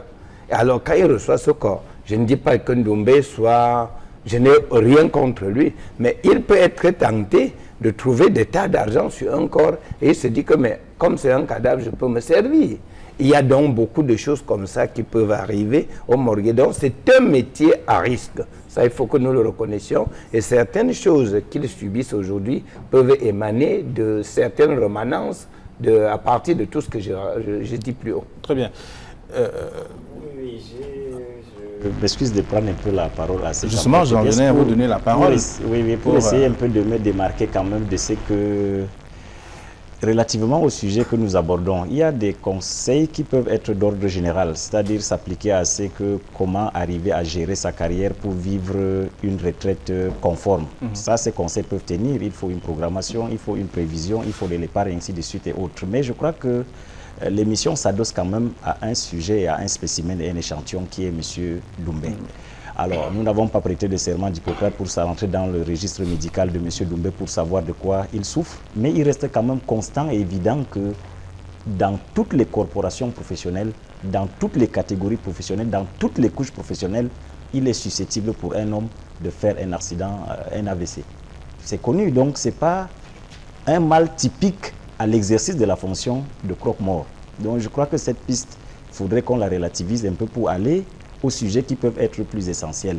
À savoir, par exemple, ce qui est évident, vous avez mené un reportage assez brillant Monsieur Doumbé, visiblement, n'est pas dans un état de paupérisation ou bien de délabrement avancé parce qu'il a mal géré sa carrière, je ne pense pas. Et si vous rentrez dans la grille de rémunération, mais un croque-mort, si déjà des médecins qui vont à la retraite un peu vers 60 ans pratiquement, n'ont pas pu bâtir une maison. Mais vous pensez que de sa catégorie, de sa classification, combien il touchait? Mais on ne peut pas faire le reproche a priori et même peut-être a posteriori de dire que c'est quelqu'un qui aurait mal géré les aspects peut-être de sa carrière. Je crois que pour l'épargne, il l'a fait puisqu'il justifie d'un domicile quand même qu'il a construit. Donc on ne peut pas dire, certes, il y a des exemples peut-être qui ont été pris. Tout le monde, ceux qui ont eu à rentrer un peu dans la vie de l'homme, on sait que c'était quelqu'un d'assez remuant et peut-être bruyant, arrivé jusqu'à... C'était un viveur, il le sait, il le reconnaît. Et lui-même le reconnaît en mondiovision, et bon, qui a même eu la prouesse de sortir une main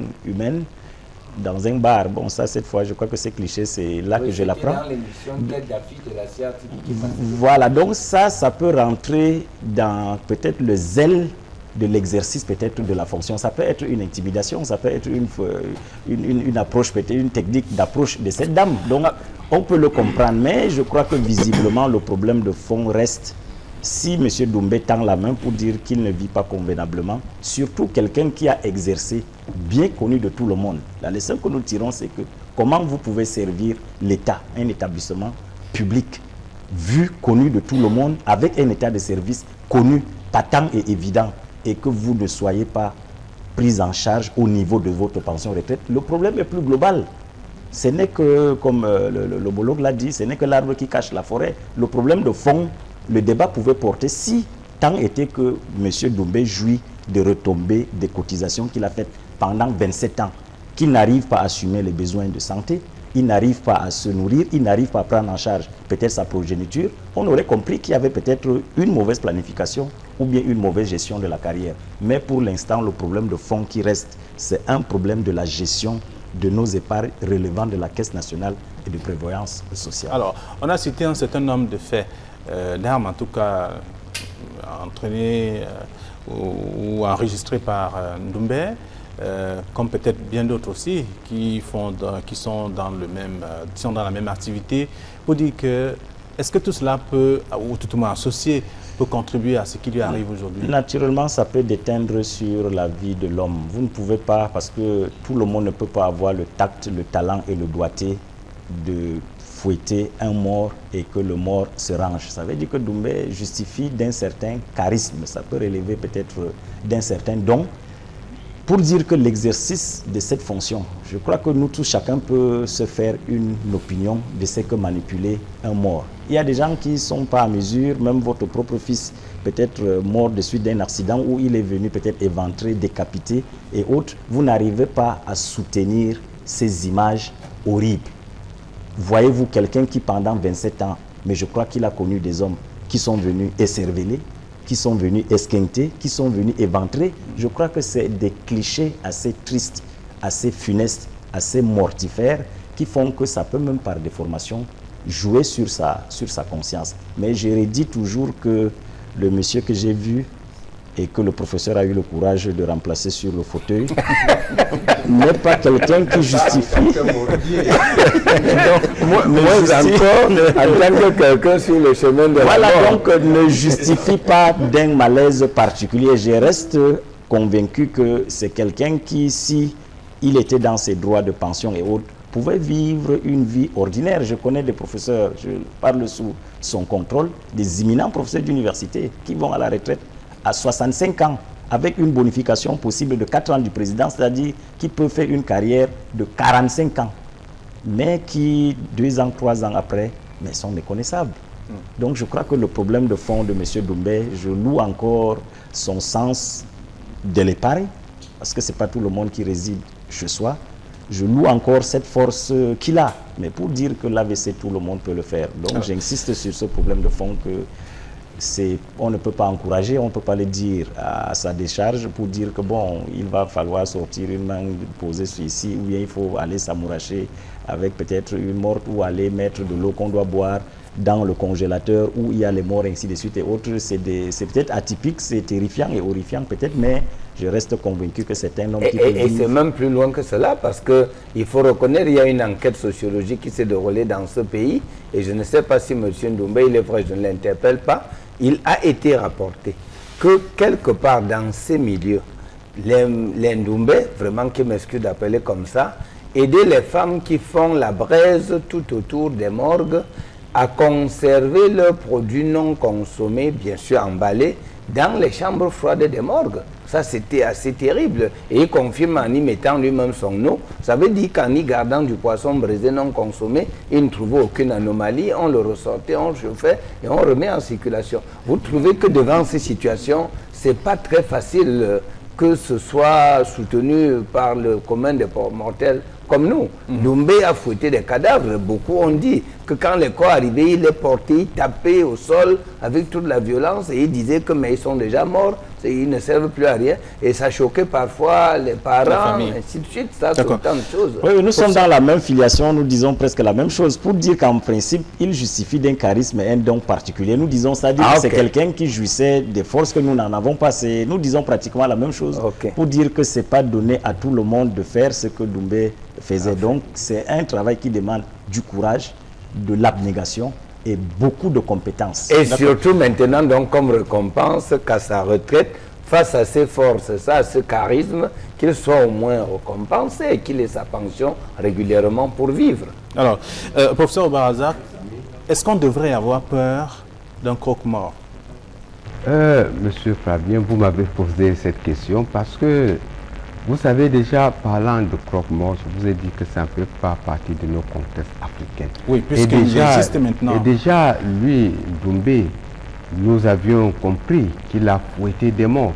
Vous savez, c'est un métier où il y a des forces qu'on appelle, dans notre jargon, de phénomènes paranormaux, c'est-à-dire des forces extrasensorielles. Parce qu'ils voient souvent ce que nous, le commun des mortels, nous ne voyons pas. Parce que c'est différent entre un professionnel reconnu ou bien un médecin, comme dit le frère. Hein, ça, il fait un métier extrasensoriel. Souvent, à la morgue, j'ai visité, n'étant même pas partisan de cette pratique-là dans notre continent africain. Quand je vais à la morgue, je vois souvent ces morguiers toquent même à la porte de la morgue, afin de tirer.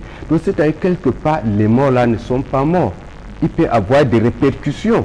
Et ils toquent. Donc ce n'est pas au hasard. Ils n'entrent pas brusquement à retirer un corps et commencer. Ils font certaines pratiques. Donc disons que face à cela, s'il a une personne qui a un cercle oramique très puissant, alors ça peut défragmenter son miroir astral et il peut devenir ce qu'il est. Vous comprenez? Donc il y a beaucoup de choses. C'est dans le monde métaphysique, dans le monde extrasensoriel. Je pense que lui-même souvent, il fait des cauchemars. Il y a des morts, même vous en tant que civil ou bien personne simple, il y a des morts que vous ne pouvez pas croiser le regard avec eux. C'est pour ça que je demandais pourquoi il toque avant d'entrer. Mais pourquoi il toque pas? C'est un monde extrasensoriel. Donc lui, il sent certaines vibrations magnétiques. Même devant la morgue, souvent quand vous passez étant simple, vous sentez quand même une vibration. Il y a des gens puissants là-bas. Il y a des gens charismatiques. Il y a des gens qui ont vu tout. Vous pensez que vous, simple journaliste, ou moi, simple personne, je peux aller à la morgue, toucher le corps peut-être d'un roi ou d'un milliardaire? Vous voyez, dans la vie, il y a l'échelon. Et nous aussi, en Afrique, nous savions que les morts ne sont pas morts. Parce que déjà, après le décès, il y a le veuvage. Le veuvage, là, c'est un lien qui est entre le défunt et sa famille. Hein? Vous comprenez? Donc, lui, le morguier qui se met peut-être à embrasser sans pour autant faire certains rites, il peut écoper. La permission du professeur est dans la même lignée. Je crois que le professeur le dit évidemment. Tout à l'heure, nous avons parlé de la lignée de la mort qui revient du registre de ce qu'on appelle autopsie. C'est-à-dire que des morts soient accidentelles ou bien programmées. Vous trouvez quelqu'un, les loges et les sectes en font partie. Voilà, quand vous prenez typiquement le cas de quelqu'un qui vit heureux et qui meurt jeune, ça veut dire que dans la considération, il faut prendre en compte le fait que c'est quelqu'un qui a bradé une partie de son cursus, de son parcours sur Terre. Ça veut dire que s'il avait peut-être une projection, une espérance de vie de 40 ans et qu'il l'a écourté à 20 ans, naturellement, il y a 20 ans, il va servir à autre chose. Son esprit va rester à tourner, en tout cas, à hanter les esprits. Bertin. Oui, Flavien, je voudrais dire quand même quelque chose là-dessus. Nous sommes dans le thème du jour, c'est de la gloire à l'abîme. Donc, voyons quelqu'un qui a eu de la gloire et qui aujourd'hui est situé dans l'abîme. On va parler de difficultés de corps de métier. Je pense que tous les métiers sont difficiles et pour exercer véritablement chaque métier, il faut avoir un certain nombre de prérequis. Je disais tout à l'heure que chaque être humain est sur la terre pour réaliser une raison d'être qu'aucune autre personne ne peut la réaliser à sa place. C'est pour cette raison que quand on rate sa carrière, on le fait mal, on travaille mal. Si vous n'avez pas la capacité, c'est-à-dire que votre raison d'être n'est pas orientée dans la protection des vies humaines, vous ne pouvez pas être policier, vous ne pouvez pas être policier, ou bien si ce n'est pas dans sauver les vies, vous ne pouvez pas être médecin, vous allez faire ce travail mal. Donc je pense que Ndoumbe, lui, il a choisi le métier qui était le sien, et quand on le voyait exercer dans ce métier, il exerçait avec amour. La question que je veux poser, c'est est-ce qu'il y a des personnes qui, exerçant dans le métier de morguier, réussissent à sortir des situations? Oui, il y en a des personnes qui réussissent à sortir des situations. Comment est-ce que lui, il n'a pas pu sortir des situations?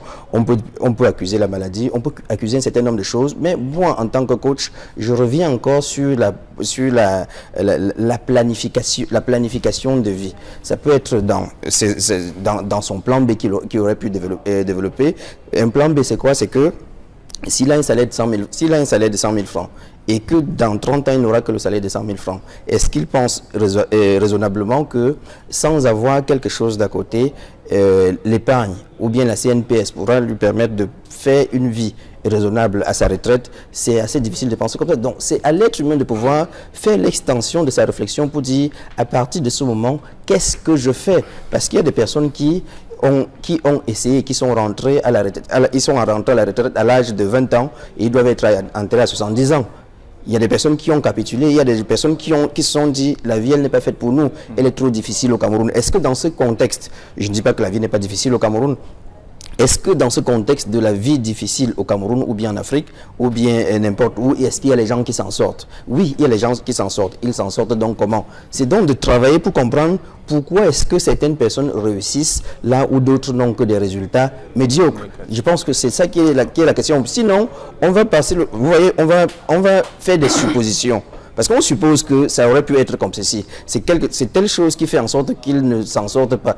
C'est des suppositions. Mais l'acquis, on ne l'a pas. D'accord. Nous rentrons dans le cadre des propositions là maintenant, parce que nous sommes bientôt à la fin de cette seconde partie. Oui. Tout en se demandant qu'est-ce qu'on peut bien faire lorsqu'on a vécu une vie comme celle de Ndoumbe. Je dis bien ici, je rappelle que Ndoumbe n'est qu'un cas, comme bien d'autres aussi, mais que nous avons choisi pour illustrer ce que beaucoup d'autres rencontrent. Okay. Même si ils n'ont pas les mêmes forces et la même méthode utilisée par Ndoumbe. Oui, et j'y arrive en revenant légèrement, vous permettez, sur la préoccupation du professeur tout à l'heure. Il a parlé des morts qui ne sont pas comme nous autres et on frappe parfois pour entrer dans la morgue. Je vais dire que nous sommes déjà dans la mort. Revenons chez les vivants. Nos enfants, quand ils dorment, vos parents vont vous éduquer en disant que lorsque vous portez un enfant qui dort, faites-le de manière douce et progressive. Ne l'arrachez pas de son sommeil brutalement. Et même si c'est un adulte qui dort, essayez donc de frapper tous légèrement avant d'entrer. Parce que là, à un moment donné, vous le trouvez dans la métaphase d'une certaine transformation où des enfants des Obangés, nous sommes africains, ils existent. Ils vont au ciel, ils reviennent, ils font des voyages astraux. Moi, j'ai travaillé à l'Est chez les Macas, j'ai eu le temps de voir les avions sorciers et je suis allé au tribunal suivre des interrogatoires et ils vous ont parlé d'un monde qui n'est pas le nôtre. Et c'est des choses donc qui existent. Je voudrais également revenir dans la suite du procès, dire que les rites de veuvage que nous avons développés dans cet ouvrage et qui sont là pour une preuve, pour donner un moyen de désamorcer un processus entre des humains et les morts, sont donc des phénomènes réels qui existent chez nous. Revenons maintenant dans le cas de Ndoumbe, j'avais dit, il n'est pas le seul. Sur ce plateau, ils sont passés nombreux. Au pays, à Foulassi, il y a eu les Melchior Mbamba qui ont composé l'hymne national du Cameroun. Et quand Melchior, on l'interroge, il a été instituteur. Beaucoup de ses amis, à partir de ce grade, ont fait des gratte-ciel. Mais lui, quand on l'interroge à l'époque, il montre sa case où un chien peut facilement passer sous le bâton et ressortir derrière. Et il se plaint en disant que l'administration n'a rien fait pour lui. Or, c'est des cas déplorables. Nous avons des célèbres, même notre artiste Anne-Marie Ndié, qui à un moment donné se plaignait de n'avoir rien eu alors qu'elle a fait très grande carrière. À un moment donné, il y a sur ce plateau dernièrement le très célèbre capitaine de Lion Indomptable, on en a 25. Nous n'avons pas que lui. On a Norbert. Norbert, s'il vous plaît, autant pour moi. Il y a l'artiste très très célèbre, Arsène Mouna, aujourd'hui l'auteur de Juventus. Allez à Dédo voir dans quel état il est au moment où nous parlons. Donc ils sont nombreux, les Lisaté, les Makalajos, et il y a eu des cas, donc nous venons vers des solutions. D'accord. Alors, une solution, allons-y rapidement parce que... Oui, la solution, je voulais dire que il est question donc pour nous de comprendre que l'homme, quel que soit ce qu'il fait, Ndoumbe lui-même l'a dit tout à l'heure, que lorsqu'il gagne 5 bières, il en boit 2, il garde 3.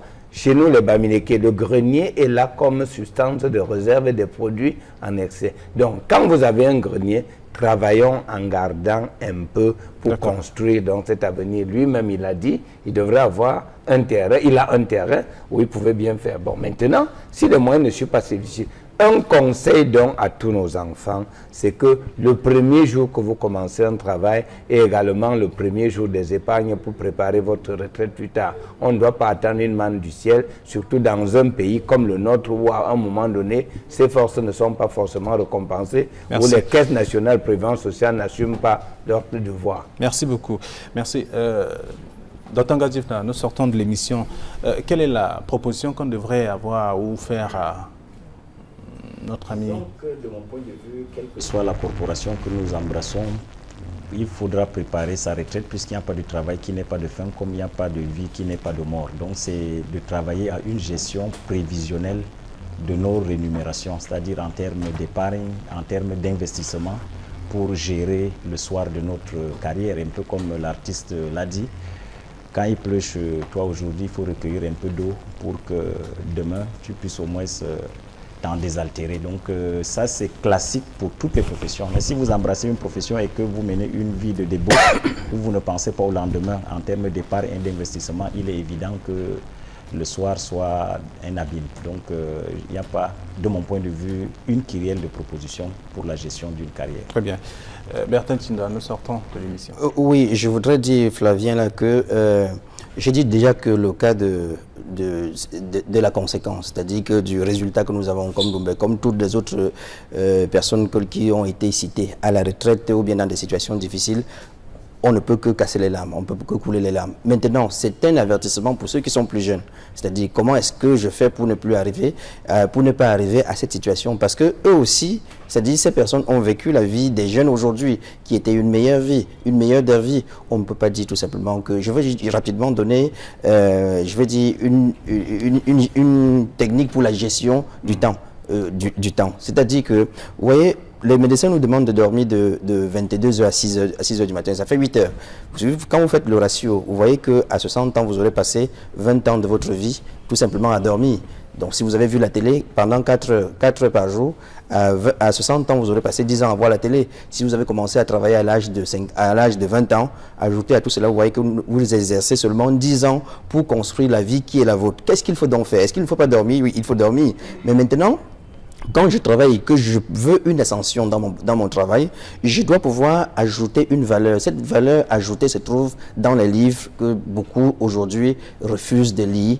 Parce que dans les livres, vous voyez, quand quelqu'un comme Fosso Victor ou bien Kaji de Fosso, s'il a écrit un livre, ou bien si on a écrit un livre sur lui, et que vous lisez son livre qui est qui relate ses 40 ans de vie, vous avez gagné une expérience de 40 ans. Donc, travaillons à construire notre devenir, à construire notre retraite, au lieu de trouver un coupable. Certes, le coupable est là, mais il n'en demeure pas moins que nous restons la victime. Il doit falloir travailler à faire de notre vie quelque chose de merveilleux. Merci, merci à vous.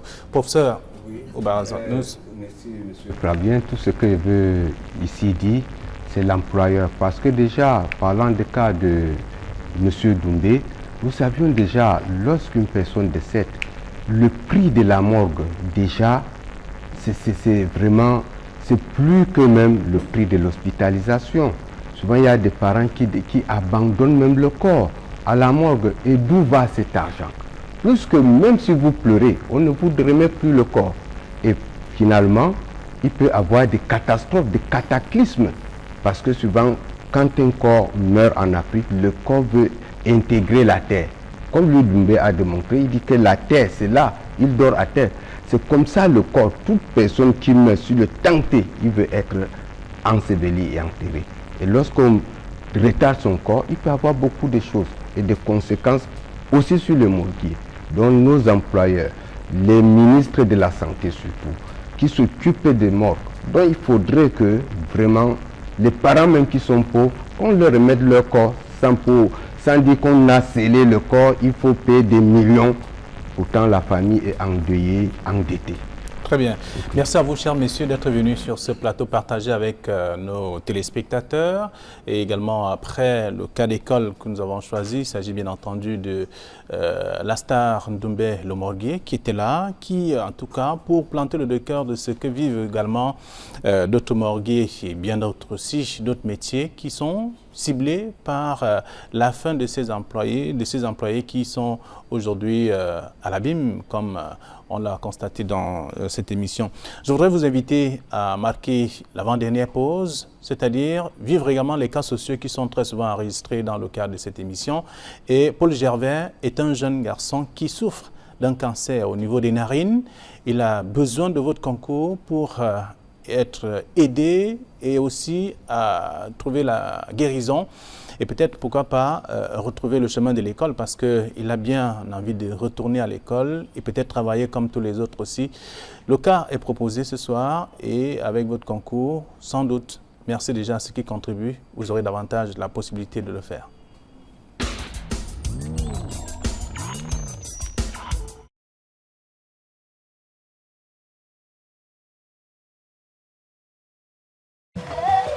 Les rayons de soleil tutoient à peine le sol du quartier Sankara, dans le 3e arrondissement de la ville de Douala.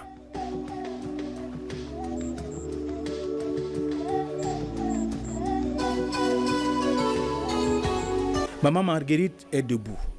Elle est debout pour engager les activités de la journée. Et tout commence par la source d'eau du coin. Au fur et à mesure que le temps passe, ça ne fait que s'augmenter. Donc si vraiment les gens de bonne foi peuvent l'aider, nous serons très ravis.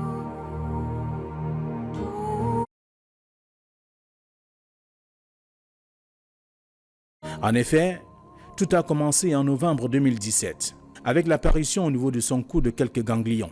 C'est en novembre 2017 que le matin, je me suis levé. Le soir, quand je suis rentré de travail, je me suis couché, je n'avais rien sur moi. Le matin, je me lève. Alors, je sortais même pour partir me débrouiller. C'est mon petit frère qui se rend compte que j'ai un bouton sur mon cou. Il me demande que, grand frère, tu as un bouton sur ton cou, c'est quoi? Je dis que quel bouton? Il me dit qu'il y a un bouton sur ton cou. C'est là où je touche. Je sens un petit boule. Je dis que je ne sais pas où c'est quoi. Hier, je n'avais pas ça. Je ne sais pas ce qui m'a fait là. Hier, il m'a tapé sur le cou. Je dis que peut-être c'est souvent un bouton comme ça va repartir.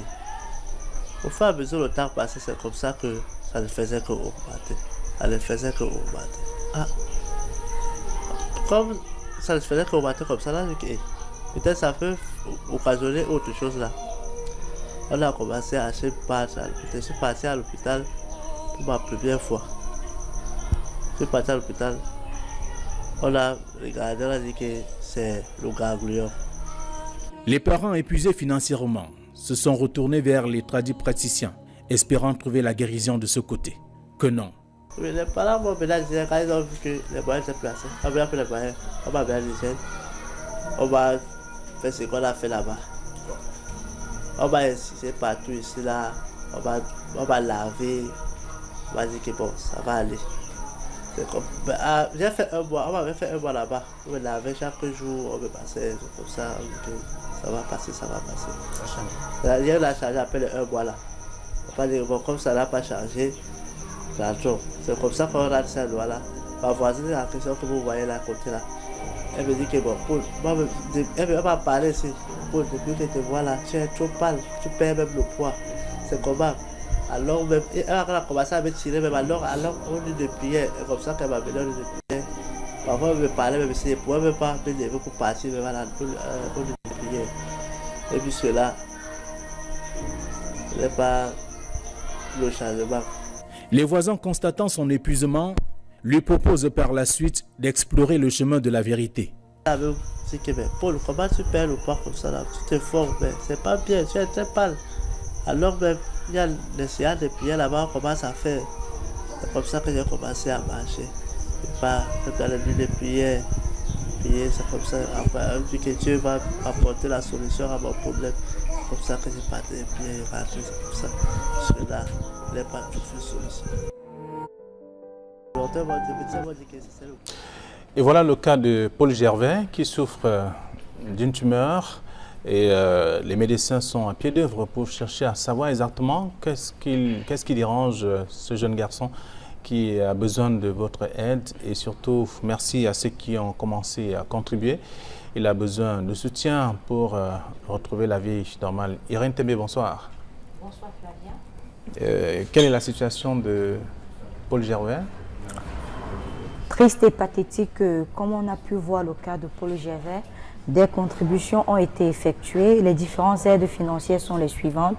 Bienfaitrice 5 000 francs, Madame Mundi Catherine 2500, Kemela Delon 2500, une bienfaitrice à Yaoundé 5 000, famille Fentan à Niala, cité Chirac 5 000, Michel Faudieu 5 000, la famille Fon à E Village 10 000, une bienfaitrice 1000 francs, une inconnue 5 000, Francis Ngangue 5 000, une bienfaitrice 4 000, bienfaiteur de Consamba 1000 francs, Mfou 3 000, Kango François 10 000, Charles 5 000, Anne-Marie Mbarga 2 000, Ibrahima 3 000, Madame Bodjo Paulette 5 000, Madame Yakam Bénédicte 5 000, famille Capé Pascal Pierre 5 000, Charles Congo 5 000, bienfaitrice 1000 francs, Fouilifac André 500 francs, Christian Epaulet 1000 francs, un enseignant au lycée de Balencine 5 000, Geneviève Koum de France 50 000,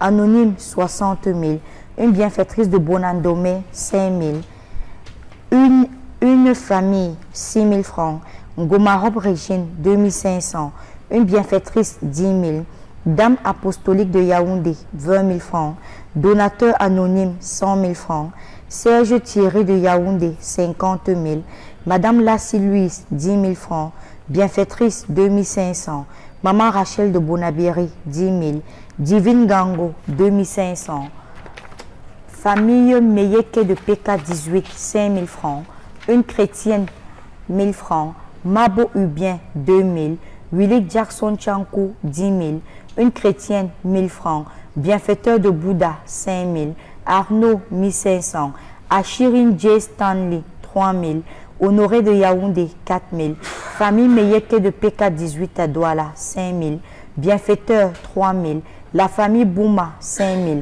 la famille Siake Serge 2500, bienfaiteur anonyme 25 000, Maman Jeannette 1500, la famille Chiwa Simon de Kribi 7 000, Léger Castre Becam 3 000, bienfaitrice 2500, Kémounier Nardine 3 000, bienfaiteur 3 000, Camden Christophe depuis Garoua 25 000, famille Fond Elf Village 10 000, bienfaitrice 2 000, Madame Zensa 1000 francs, la famille Chiwa Sylvestre 10 000, famille Pouffon en Guinée équatoriale 5 000, François Takou 10 000, Bienfaiteur, 3 000.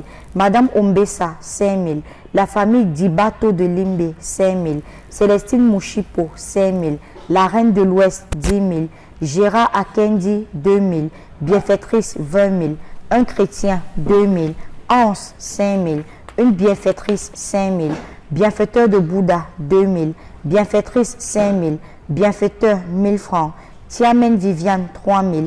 Une chrétienne, 2 000. Association des femmes solidaires de Mobile Guinness, 20 000. Joséphine, 5 000 francs. Bilam Véronica, 2 000. Futsi Wam Wafo, 1 500. Alain Martial de Manou, 5 000. Précède Tefak, 4 000. Bienfaiteur, 1 000 francs. Famille Kouachou, 5 000. Madame Kongeb Sylvie, 2 000. Madame Kemeni Rosalie, 5 000. Une inconnue de la France à Noisy-le-Sec, 30 238 francs. Mafa, 5 000. Makamte Moukonchou Adeline, 2 000. Famille Gankam, 10 000. Assemblée Plante de Gloire, 5 000. Famille Gankam, 10 000. Bienfaiteur de Bamenda, 25 000. Zolon Merlin, 2 500. Association des jeunes Sonkak Adjes, 25 000.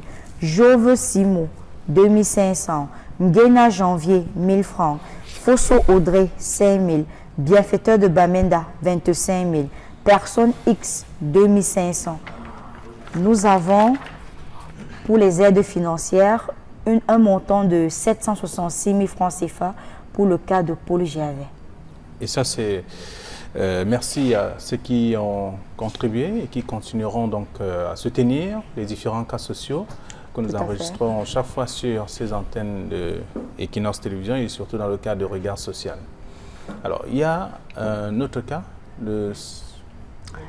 Il y a également le cas des handicapés, le cas de Diallo. Ce jeune handicapé qui, à l'âge de 8 ans, a eu une explosion de grenade. Il est aveugle, il a perdu ses bras et ses mains.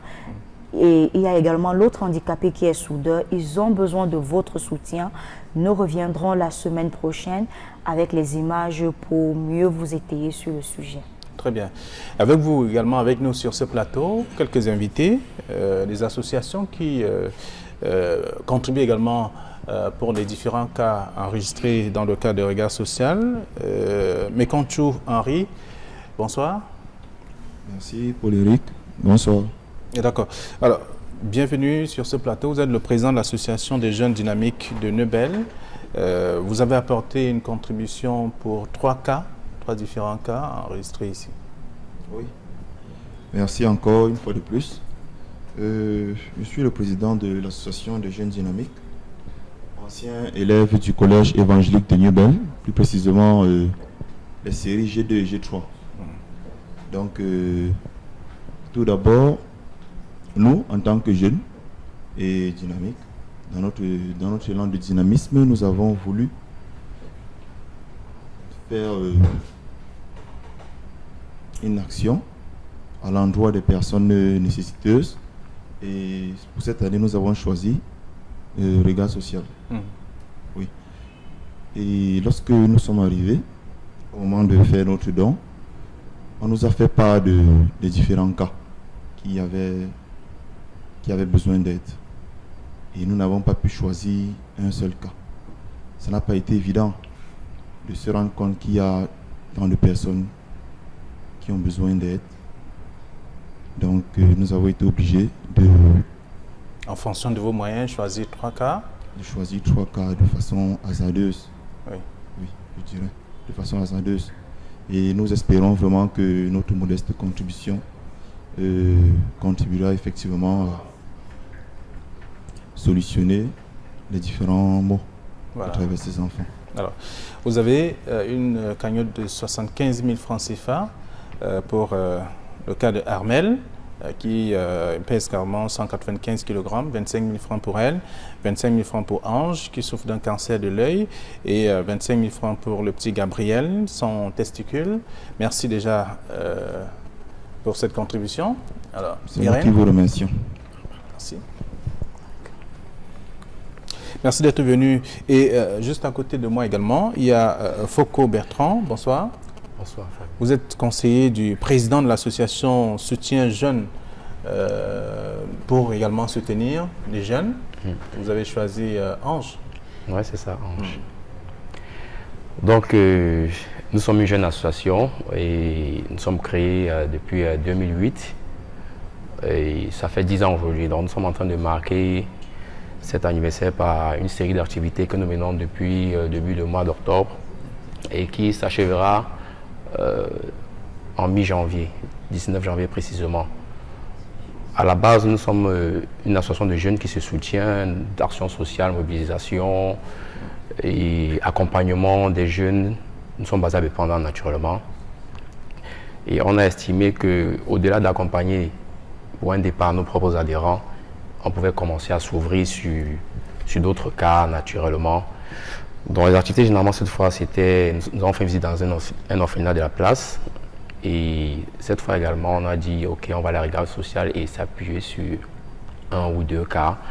Question de donner notre petite contribution, parce que c'est une somme de contribution qui donne le soutien aux malades, quoi. D'accord, et vous avez choisi le cas de Ange. De Ange, pour une somme de 60 000 francs. 60 000 francs, oui, pour Ange qui a atteint d'un cancer à l'œil. Merci beaucoup.